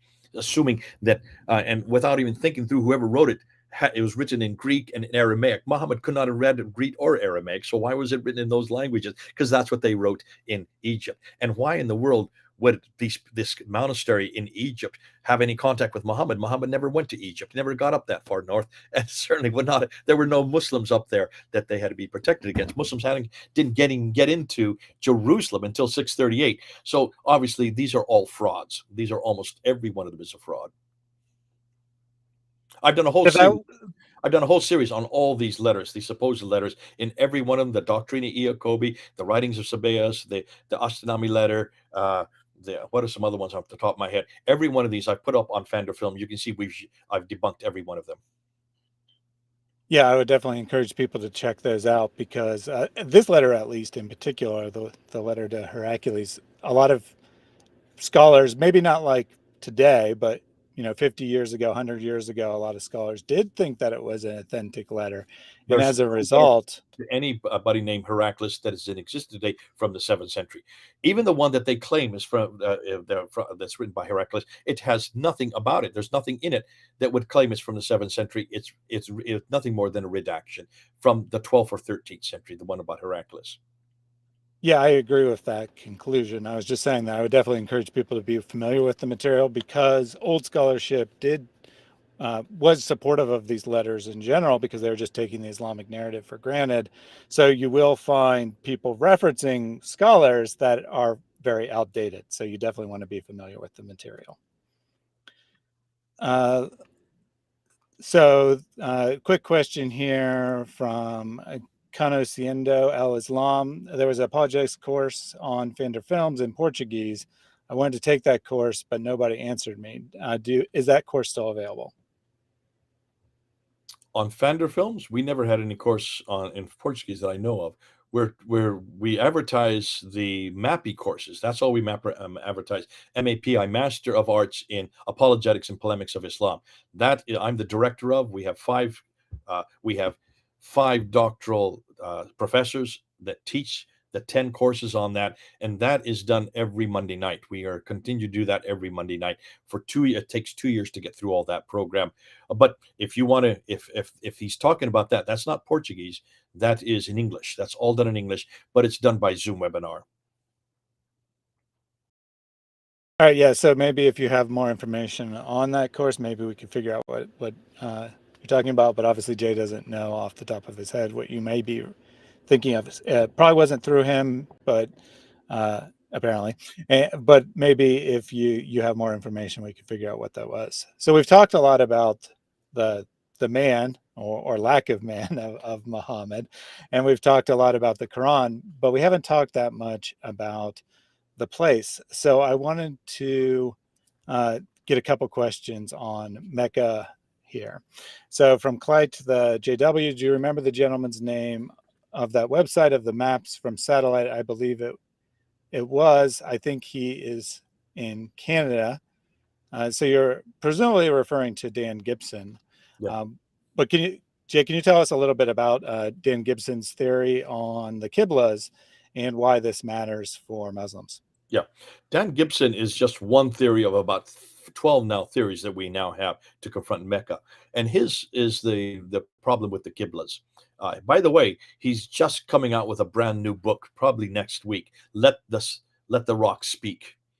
Let the Rock, LTRC, LTRS. Look at that tail that's just now come across the whole screen. Yes. This is his newest book, and this is the one that's going to answer all the questions, because there have been many questions that were thrown at that when he came out with this book. And this is the one that most people know about. This is the early Islamic Qiblas, came out in 2017, and probably has done the most damage, because he's shown that all the mosques up until 706, every one of the mosques built up until 706 had a Qibla. That means a direction of prayer that was facing Petra, not Mecca. Yet all the mosques should have been facing Mecca by 624. That's when the Qibla was canonized. In the Quran, it's in chapter 2, verse 145 to 150, where the Qibla was redirected from Jerusalem down to the Masjid al-Haram. Now, the Masjid al-Haram could be anywhere, but Muslims believe that is Mecca. It doesn't say Mecca because Mecca is only referred to once in the entire Quran, in chapter 48, verse 24. But so he came out with this book in 2017, caused huge amount of furore, because nobody had done what he had done. The world's leading scholar, Dr. David, can't remember his name, who has probably the one he is the leading scholar on the Qibla. Dr. David King had spent his whole career talking about the Qibla, looking at all the suppositions on why so many of the Qiblas were facing in thousands of directions, as he thought, using medieval scholarship from the 9th, 10th, 11th, and 12th century Muslim scholars, and assuming they knew what they were talking about. And he never went to visit these mosques. He only visited one mosque in his entire career, Dr. David King. Whereas our good friend Dan Gibson visited over 100 mosques, went physically to every one of the mosques, and he took and found the Qibla wall. It's easy to find because they're the longest walls. And he saw what direction they were using. Spectrography from space, using satellite imagery, and that's why he was able to find exactly the degree where they were faced within a few feet. That's how accurate they were.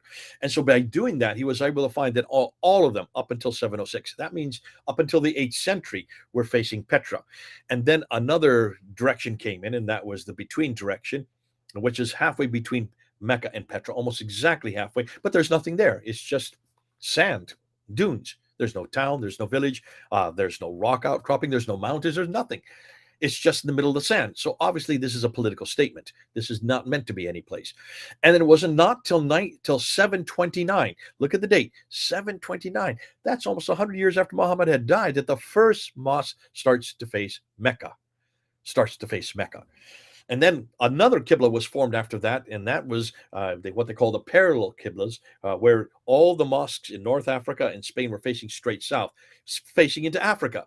But when you look at the lines that they're facing, they're parallel to this line between Mecca and Petra. So it's obviously this is another political statement. So these are political statements, and what's going on here is they're waiting for either the Abbasids or the Umayyads to come out. The Umayyads were in power. Their Qibla was Petra. The Abbasids were up in Ctesiphons. They now had the Black Stone under their control because Abu Qusayr was the one that took the stone from Petra and took it down with him to the south.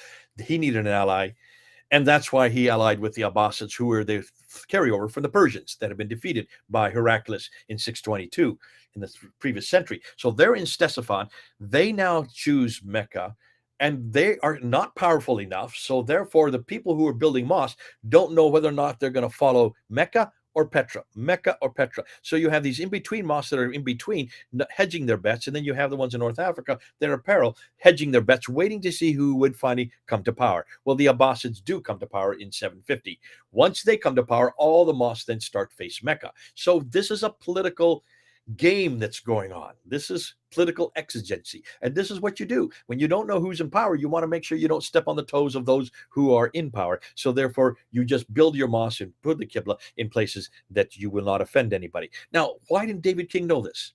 Why is it Dan Gibson knew this? Well, because Dan Gibson spent 25 years going to each of these mosques in situ. He went there personally. He went and measured them using civilized or accentuated material that scientific measurements that David King never bothered to use. And that's why Daniel Gibson has been so powerful. Now, there have been some problems with his theories because his interpretation of the evidence is not always the interpretation that I would take, or maybe some of you would take. So this new book that's coming out, in fact, I'll be recording him starting next week. He and I and another friend of his will be recording a whole series of brand new episodes just on his new book. That's all going up on Defender Films. Excellent.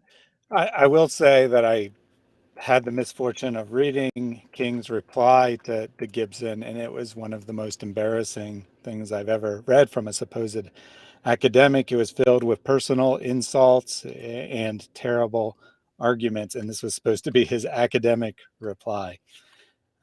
So with that out of the way, Michael says, wasn't there somewhat recent archaeological discoveries just outside of Mecca that proved that monotheism had already arrived in Mecca a few centuries before Islam is claimed to have been revealed? I would not know of what he's talking about. If he could tell us what he's referring to, I would like to know how they came to their conclusion, because there is an inscription that we're talking about, but that inscription is not from before Islam. That inscription is from the late 680s. And that inscription is from 682, and that's outside, it's southeast of Mecca. And it was found close to Taif, which is up on the mountains above Mecca, looking down on them from the Western Plateau. That inscription is from 680s, and it does refer to the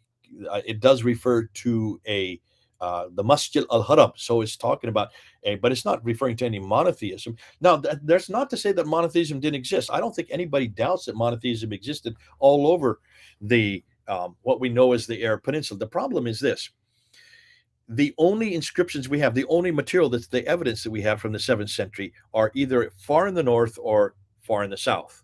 Nothing in between. All the coins that we have, and the good thing about inscriptions and coins is they don't disintegrate because they're made out of rock and metal. The coins are all up in the north and in the east and down in the south. Nothing in between. Why? Because in between, there's just very few people living. They're just small hamlets. You have Sana, you have Najran, you have Taif, you have Yathrib, you have Khaybar, you have Tabuk, and then you have, by then you get to Petra, which is a large city. But those are just small hamlets. Small hamlets. They still are today. They're not that big. Now, Yathrib is now Medina. That's very big because it's modern. But back in the 7th century, they were just small little hamlets. And as Dr. Patricia Crone noted, when she wrote her book on Meccan trade and the rise of Islam in 1987, she reads and writes 15 languages. She went to all these places when was able to read their documentation and found that there was no trade at all that was of any substance. There was she couldn't find any the only religions she could find were mostly nomadic religious beliefs.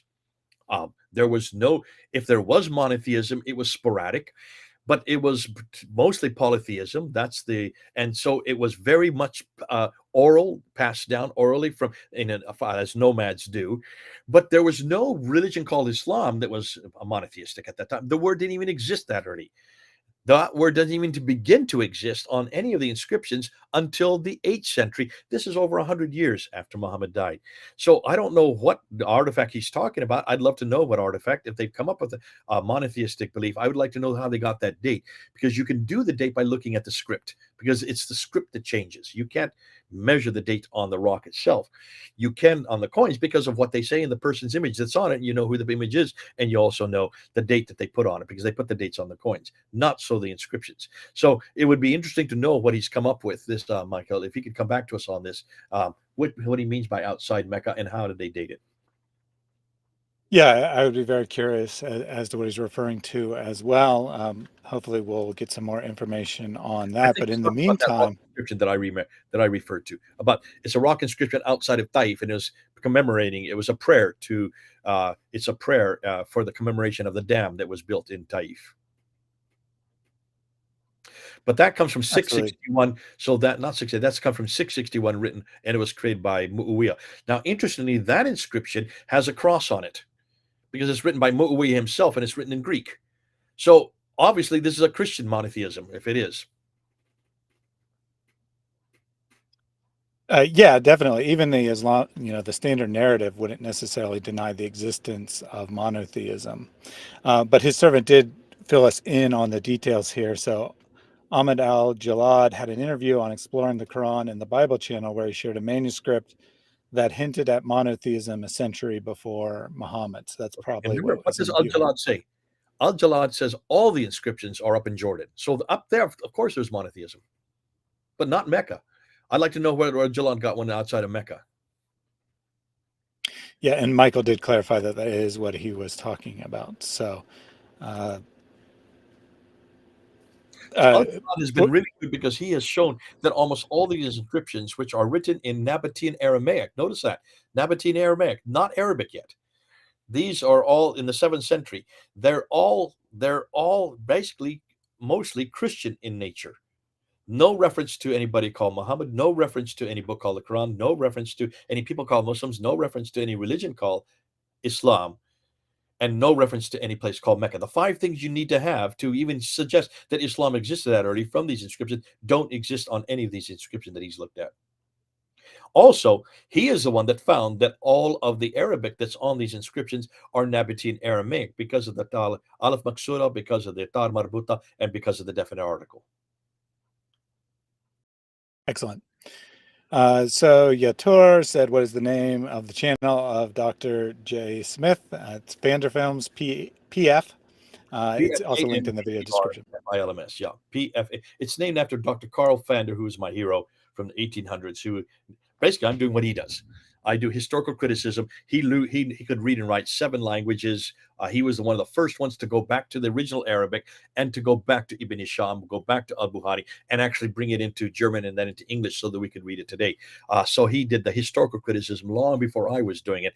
But he also went down to the streets of Calcutta and Agra, and he preached in the marketplaces and brought hundreds of people to Christ just by preaching. I've been doing that at Speaker's Corner to follow his example. I did that for 25 years. Very good. So Stunt Possum said, somewhere, that is, just so you're aware. yeah, we'll wrap it up. Just 3 questions, if you can answer those fairly quickly. If Muhammad never existed, how far does this go? Was Aisha real or was Umar real? So I think the answer is none of these figures are real. None of these. These are all, remember, and here's what's interesting. These stories all had to be written 140 years after the Abbasids came into power. Isn't that interesting? 100 to 140 years. I should say only 140 years. Remember, Al-Bukhari only introduces this material about Aisha, about Umar. Aisha and Umar would have been Ibn Hisham. So that's 70 years after they come into power. It takes them 70 years to finally get the backstory. This should have been written in the 7th century. Why is this not written until the 9th century? Because that's why they needed their narrative. They needed to have their man. But once they have their man, they then have to give them a life. They have to give them a story. And that's why they use common names. Aisha is a common name. Umar is a common name. Abu Bakr is a common name. Abu Bakr, father of the Bakr people are the Tayyaya. They're from Iraq. So the places these people come from, Umar is also from Iraq. These are people from way up north. These names did not exist that far south. So Jordan Baringer, is it known when Mecca first appeared on a map? The first reference we have, not on any map. The map, it doesn't appear till the 900s, so the 10th century. There's no map that has Mecca until the 10th century. The first reference we have is from the Byzantia Arabica Continuato, and the Byzantia Arabica Continuato was written in 741. That's almost the mid 8th century. This is a good 100 years after Muhammad's death, and that Mecca that they have there is placed way up in Paran, which is near Paran, which is in southern Turkey today. So that's not even the Mecca that we have today. It's way up in the north. So you've got the wrong place in the wrong time with the wrong people. Excellent. And then I have this question that I want to close out on. Do you believe Islam will be utterly destroyed in our lifetime? But before you can kind of combine these two. Can you give a general overview of what parts of the standard Islamic narrative, if any, are corroborated by your research? And then the question, do you think that Islam will be destroyed by scholarship in our lifetime? Let me just answer the second one first, and then the first one's last. And that is, Yep. what part of Fander and his research do I use today? He was the one that first criticized and critiqued and said, why are these written so late? Why are there no eyewitness account? Why are not these written in the 7th century? And the response he got is because people couldn't read and write in the 7th century. And he says that's balderdash. If you have this empire that's in Damascus that controlled all the way from Tripoli to Afghanistan and from Turkey all the way down to Yemen, that part of that's such a huge swath of land, and you're telling me nobody could read and write in that whole area? Obviously, the Quran was written down because that's in your traditions. The traditions say the Quran was written by Zayd ibn Thabit in 632 and then rewritten again in 652. So what about the Quran? Sent to 5 different cities. What did you send? You sent codices. Those are writings. So he just shut that one down. So we're still using that. I love what Fander did there. But what Fander then did is he also did an awful lot of internal critique, looking at the Bible versus the Quran and Muhammad versus Jesus. So he looked at the book and the man, one against the other. I do that all the time. I'm always looking at Muhammad versus Jesus, and Jesus comes out on top. I'm looking at the Quran versus the Bible, and the Bible comes out on top. It is so easy. So I'm following his paradigm. As to whether or not Islam will survive this, I don't think any way that it will survive it. Let me just give you a reason why I think that. Back in the 1800s, at the end of the 1800s, people like Wellhausen and the school at the university in Tübingen started asking questions of Jesus Christ, whether or not he existed, whether or not the Gospels can be trusted, whether or not they were written by the same author. The JEDP documentary hypothesis was introduced in the late 1800s. Those questions were great questions, and they filtered down into the seminaries, and from the seminaries they filtered down into the churches, and from the churches they decimated the churches. By 1905 in Europe, the churches were decimated. Most people had left the churches by 1905, along with Darwinianism. So historical criticism along with Darwinism just destroyed the church. Well, that was over 100 years ago. In the last 100 years, we've gone back and taken every one of those questions, and we've answered every one. We've answered every one of those critical analyses. That's the beauty of the Bible, and that's the beautiful beauty of the historicity of Jesus Christ. Now, those same criticisms we're now applying them, that same criticism against the Quran and against Muhammad and against Mecca, the book, the man, and the place. For the first time, we don't have to worry about filtering down to seminaries, down to churches. We have the internet. We have YouTube. We have your channel, Thaddeus. We have my channel. We have Hatun Tosh. We have David Wood. We have Sam Samoud. We have so many people now. Elle, who's on this call, she's putting this material. We have so many people. Sida International is spending all their time confronting this material. Origins, Islamic Origins by Mel, that is only looking at the origins. We have Tom Alexander in Germany doing this. We have Odin Lafontaine in Paris doing this. We have Mel in Ireland. He's taking this on his Origins channel. We have Paul Ellis in Britain who is doing this. We have Joe, the Jew, in Israel doing this. We have so many people. We have Murad, who's there in the Middle East. He now has his own channel, Saint Murad. And so we have all these channels now that are pushing this material out. Now, we can go much faster than the Tübingen School can. We can go much quicker than Wellhausen. And we can get to many more people just because of YouTube, because of Facebook, because of all these platforms that they never had. We do. And that's why I think that we are going to shut down Islam, because these questions Muslims cannot answer. And the Muslims won't debate me on this. You can't debate this, because anytime a Muslim wants to debate me, the first thing I'm going to say at the very beginning of the debate is, don't waste my time quoting your traditions. Tell me from the 7th century. I'm fed up with the 9th and 10th century. Don't waste any time with the 9th and 10th century. Tell me where this man is, where this book is, where this city is from the 7th century. And everything you quote must come from the 7th century. Woo, that's brilliant. That was the same thing was asked of Jesus Christ. The same thing was asked of our Bible. If we've been able to answer that question 2,000 years ago, why can't the Muslims ask the same question only 1,400 years ago? That's where we need to go. So I do believe, yes, this will shut down Islam, and it will do so in my lifetime, and I've got gray hair. Yeah, I have to agree with that sentiment that looking at My wife history is and calling seeing me, what, so I do need to go. But listen, yeah, yeah, Thaddeus, let me just end with prayer. I'd love to end with prayer to end this all off, and then we can go ahead and do our own yeah, schedule. let's do that. Lord, I want to thank you for Thaddeus. I want to thank you for his channel. I want to thank you for his exuberance. I want to thank you, Lord, that he's been able to create this channel and he's already got 16,000 subscribers in such a short time. And that's because of the quality of the work that he's doing, the quality of the people that he's bringing on, and the fact that he already knows where he's going to go with it. And he is not in any way scared or fearful. He's courageous. He's able to ask the right questions, be able to come to right conclusions. And because that, he's bringing a whole coterie of people who will not only be helping him with his work, also with his channel, but also be able to get this out, on a platform like YouTube, which can go all over the world. Lord, just bless this channel, bless Thaddeus, bless this work that's going on, bless the researchers who are doing it. And more than that, Lord, we just ask that you start to bring people home, because we need to bring them home. It's not any good just putting out all the questions.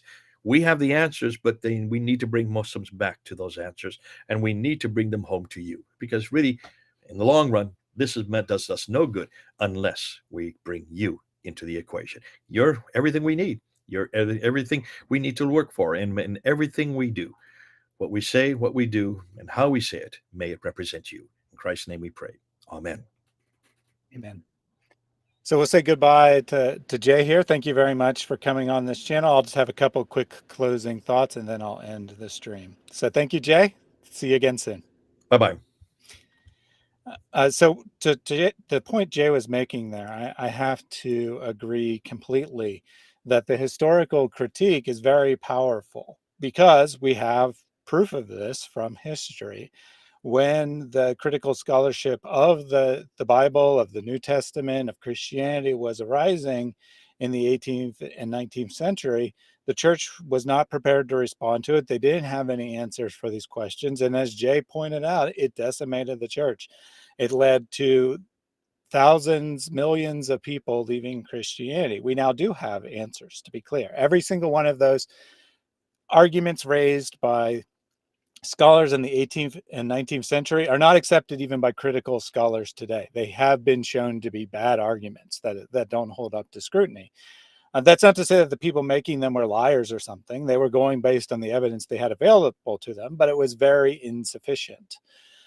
The point here, though, for our purposes, is that this absolutely will be a major problem to Muslims, and it'll be a major problem to Islam, because we have the proof of this fact from history, and we now live at a time where information spreads much faster, much quicker, penetrates deep into the Muslim world, which has been long cut off from the outside world.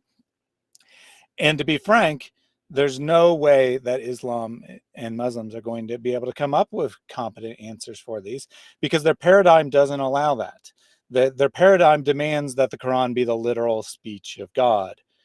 If it's copied from a previous source, it can't be the literal speech of God. They have no possible answer to things like that. They can't say, well, the Quran is purposely quoting that material for polemical purposes or something along those lines, because it's disallowed by their paradigm. They can't say that Muhammad made errors, that Muhammad had moral failings, because it's disallowed by their paradigm.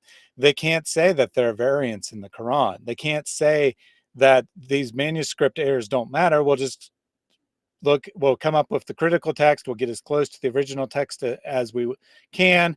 And the message is the only thing that actually matters anyway.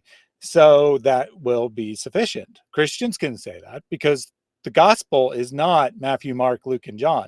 The gospel is that Jesus came and took sin upon himself, died on the cross for the destruction of sin, and then rose from the dead to prove that we too have the possibility of eternal life.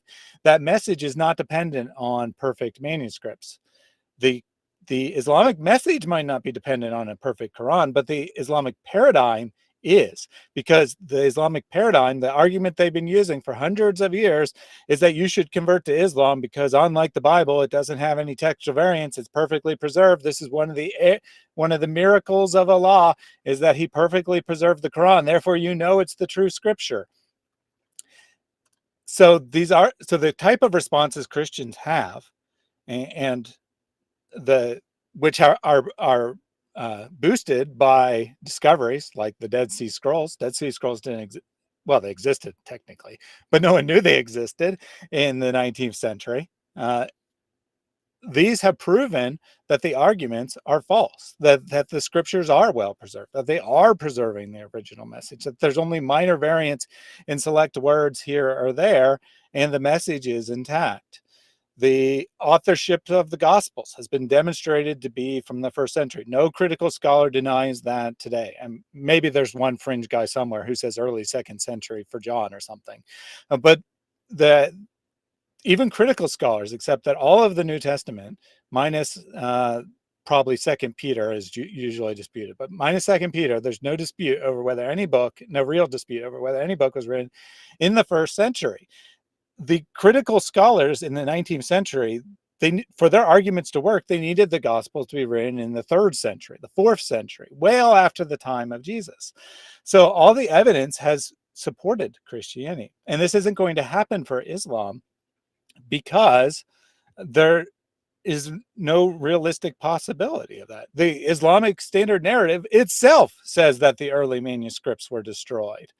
It's probably a lie the idea that Uthman burned the manuscripts is probably a lie that was invented to explain why there was different variants of the Quran and to justify later attempts to standardize the Quran.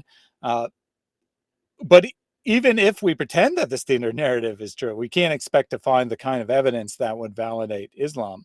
So when a thinking person comes across these arguments and they see how they utterly contradict the arguments that, while as a Christian we might think they're rather silly, are actually the most important to the average Muslim, things like the Quran being perfectly preserved right down to the letter is a very important argument for the average Muslim, it's going to have the same effect. You're going to see this massive wave of apostasy. And it might not manifest itself in statistics, right?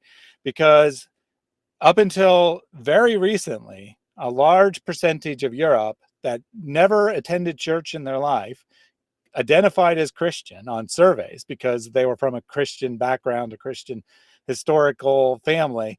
And we're only now seeing it manifest in surveys. So it might not be, in 50 years that statistically speaking, Islam is massively declined, but the number of people who hold to it on a deeply held religious belief is going to decline massively because there's no avoiding the internet. There's no avoiding information in modern society. So thank you all for joining us today. I hope you enjoyed this discussion. I know I enjoyed it. Jay is a fountain of knowledge, and I did my part by standing aside and let him do all of the talking. So I hope everyone gained a lot from that. On Friday, Good Friday, I will be back having a stream looking at whether Easter is influenced by pagan customs. Should be a very interesting talk. I think you know that the answer is probably no, it's not, even though we hear this constantly in pop culture. And we should be getting some really solid information from the primary sources on that. On Saturday, I'll be on Elle's channel looking at why we need atonement, another perfect subject for the Easter weekend. I will be taking Sunday off. I am not going to be streaming on Easter. I'm going to be spending that with my family. And also, one other thing I forgot to mention on Friday, of course, I'll have my weekly Bible study. It will be earlier than usual because the normal time would conflict with me going to Good Friday service at my church. So if you're interested in that, check out the Reasoned Worship channel. I'll also put a community post up on that shortly. Thank you all for joining us. Take this information, use it in your conversations with Muslims. God bless.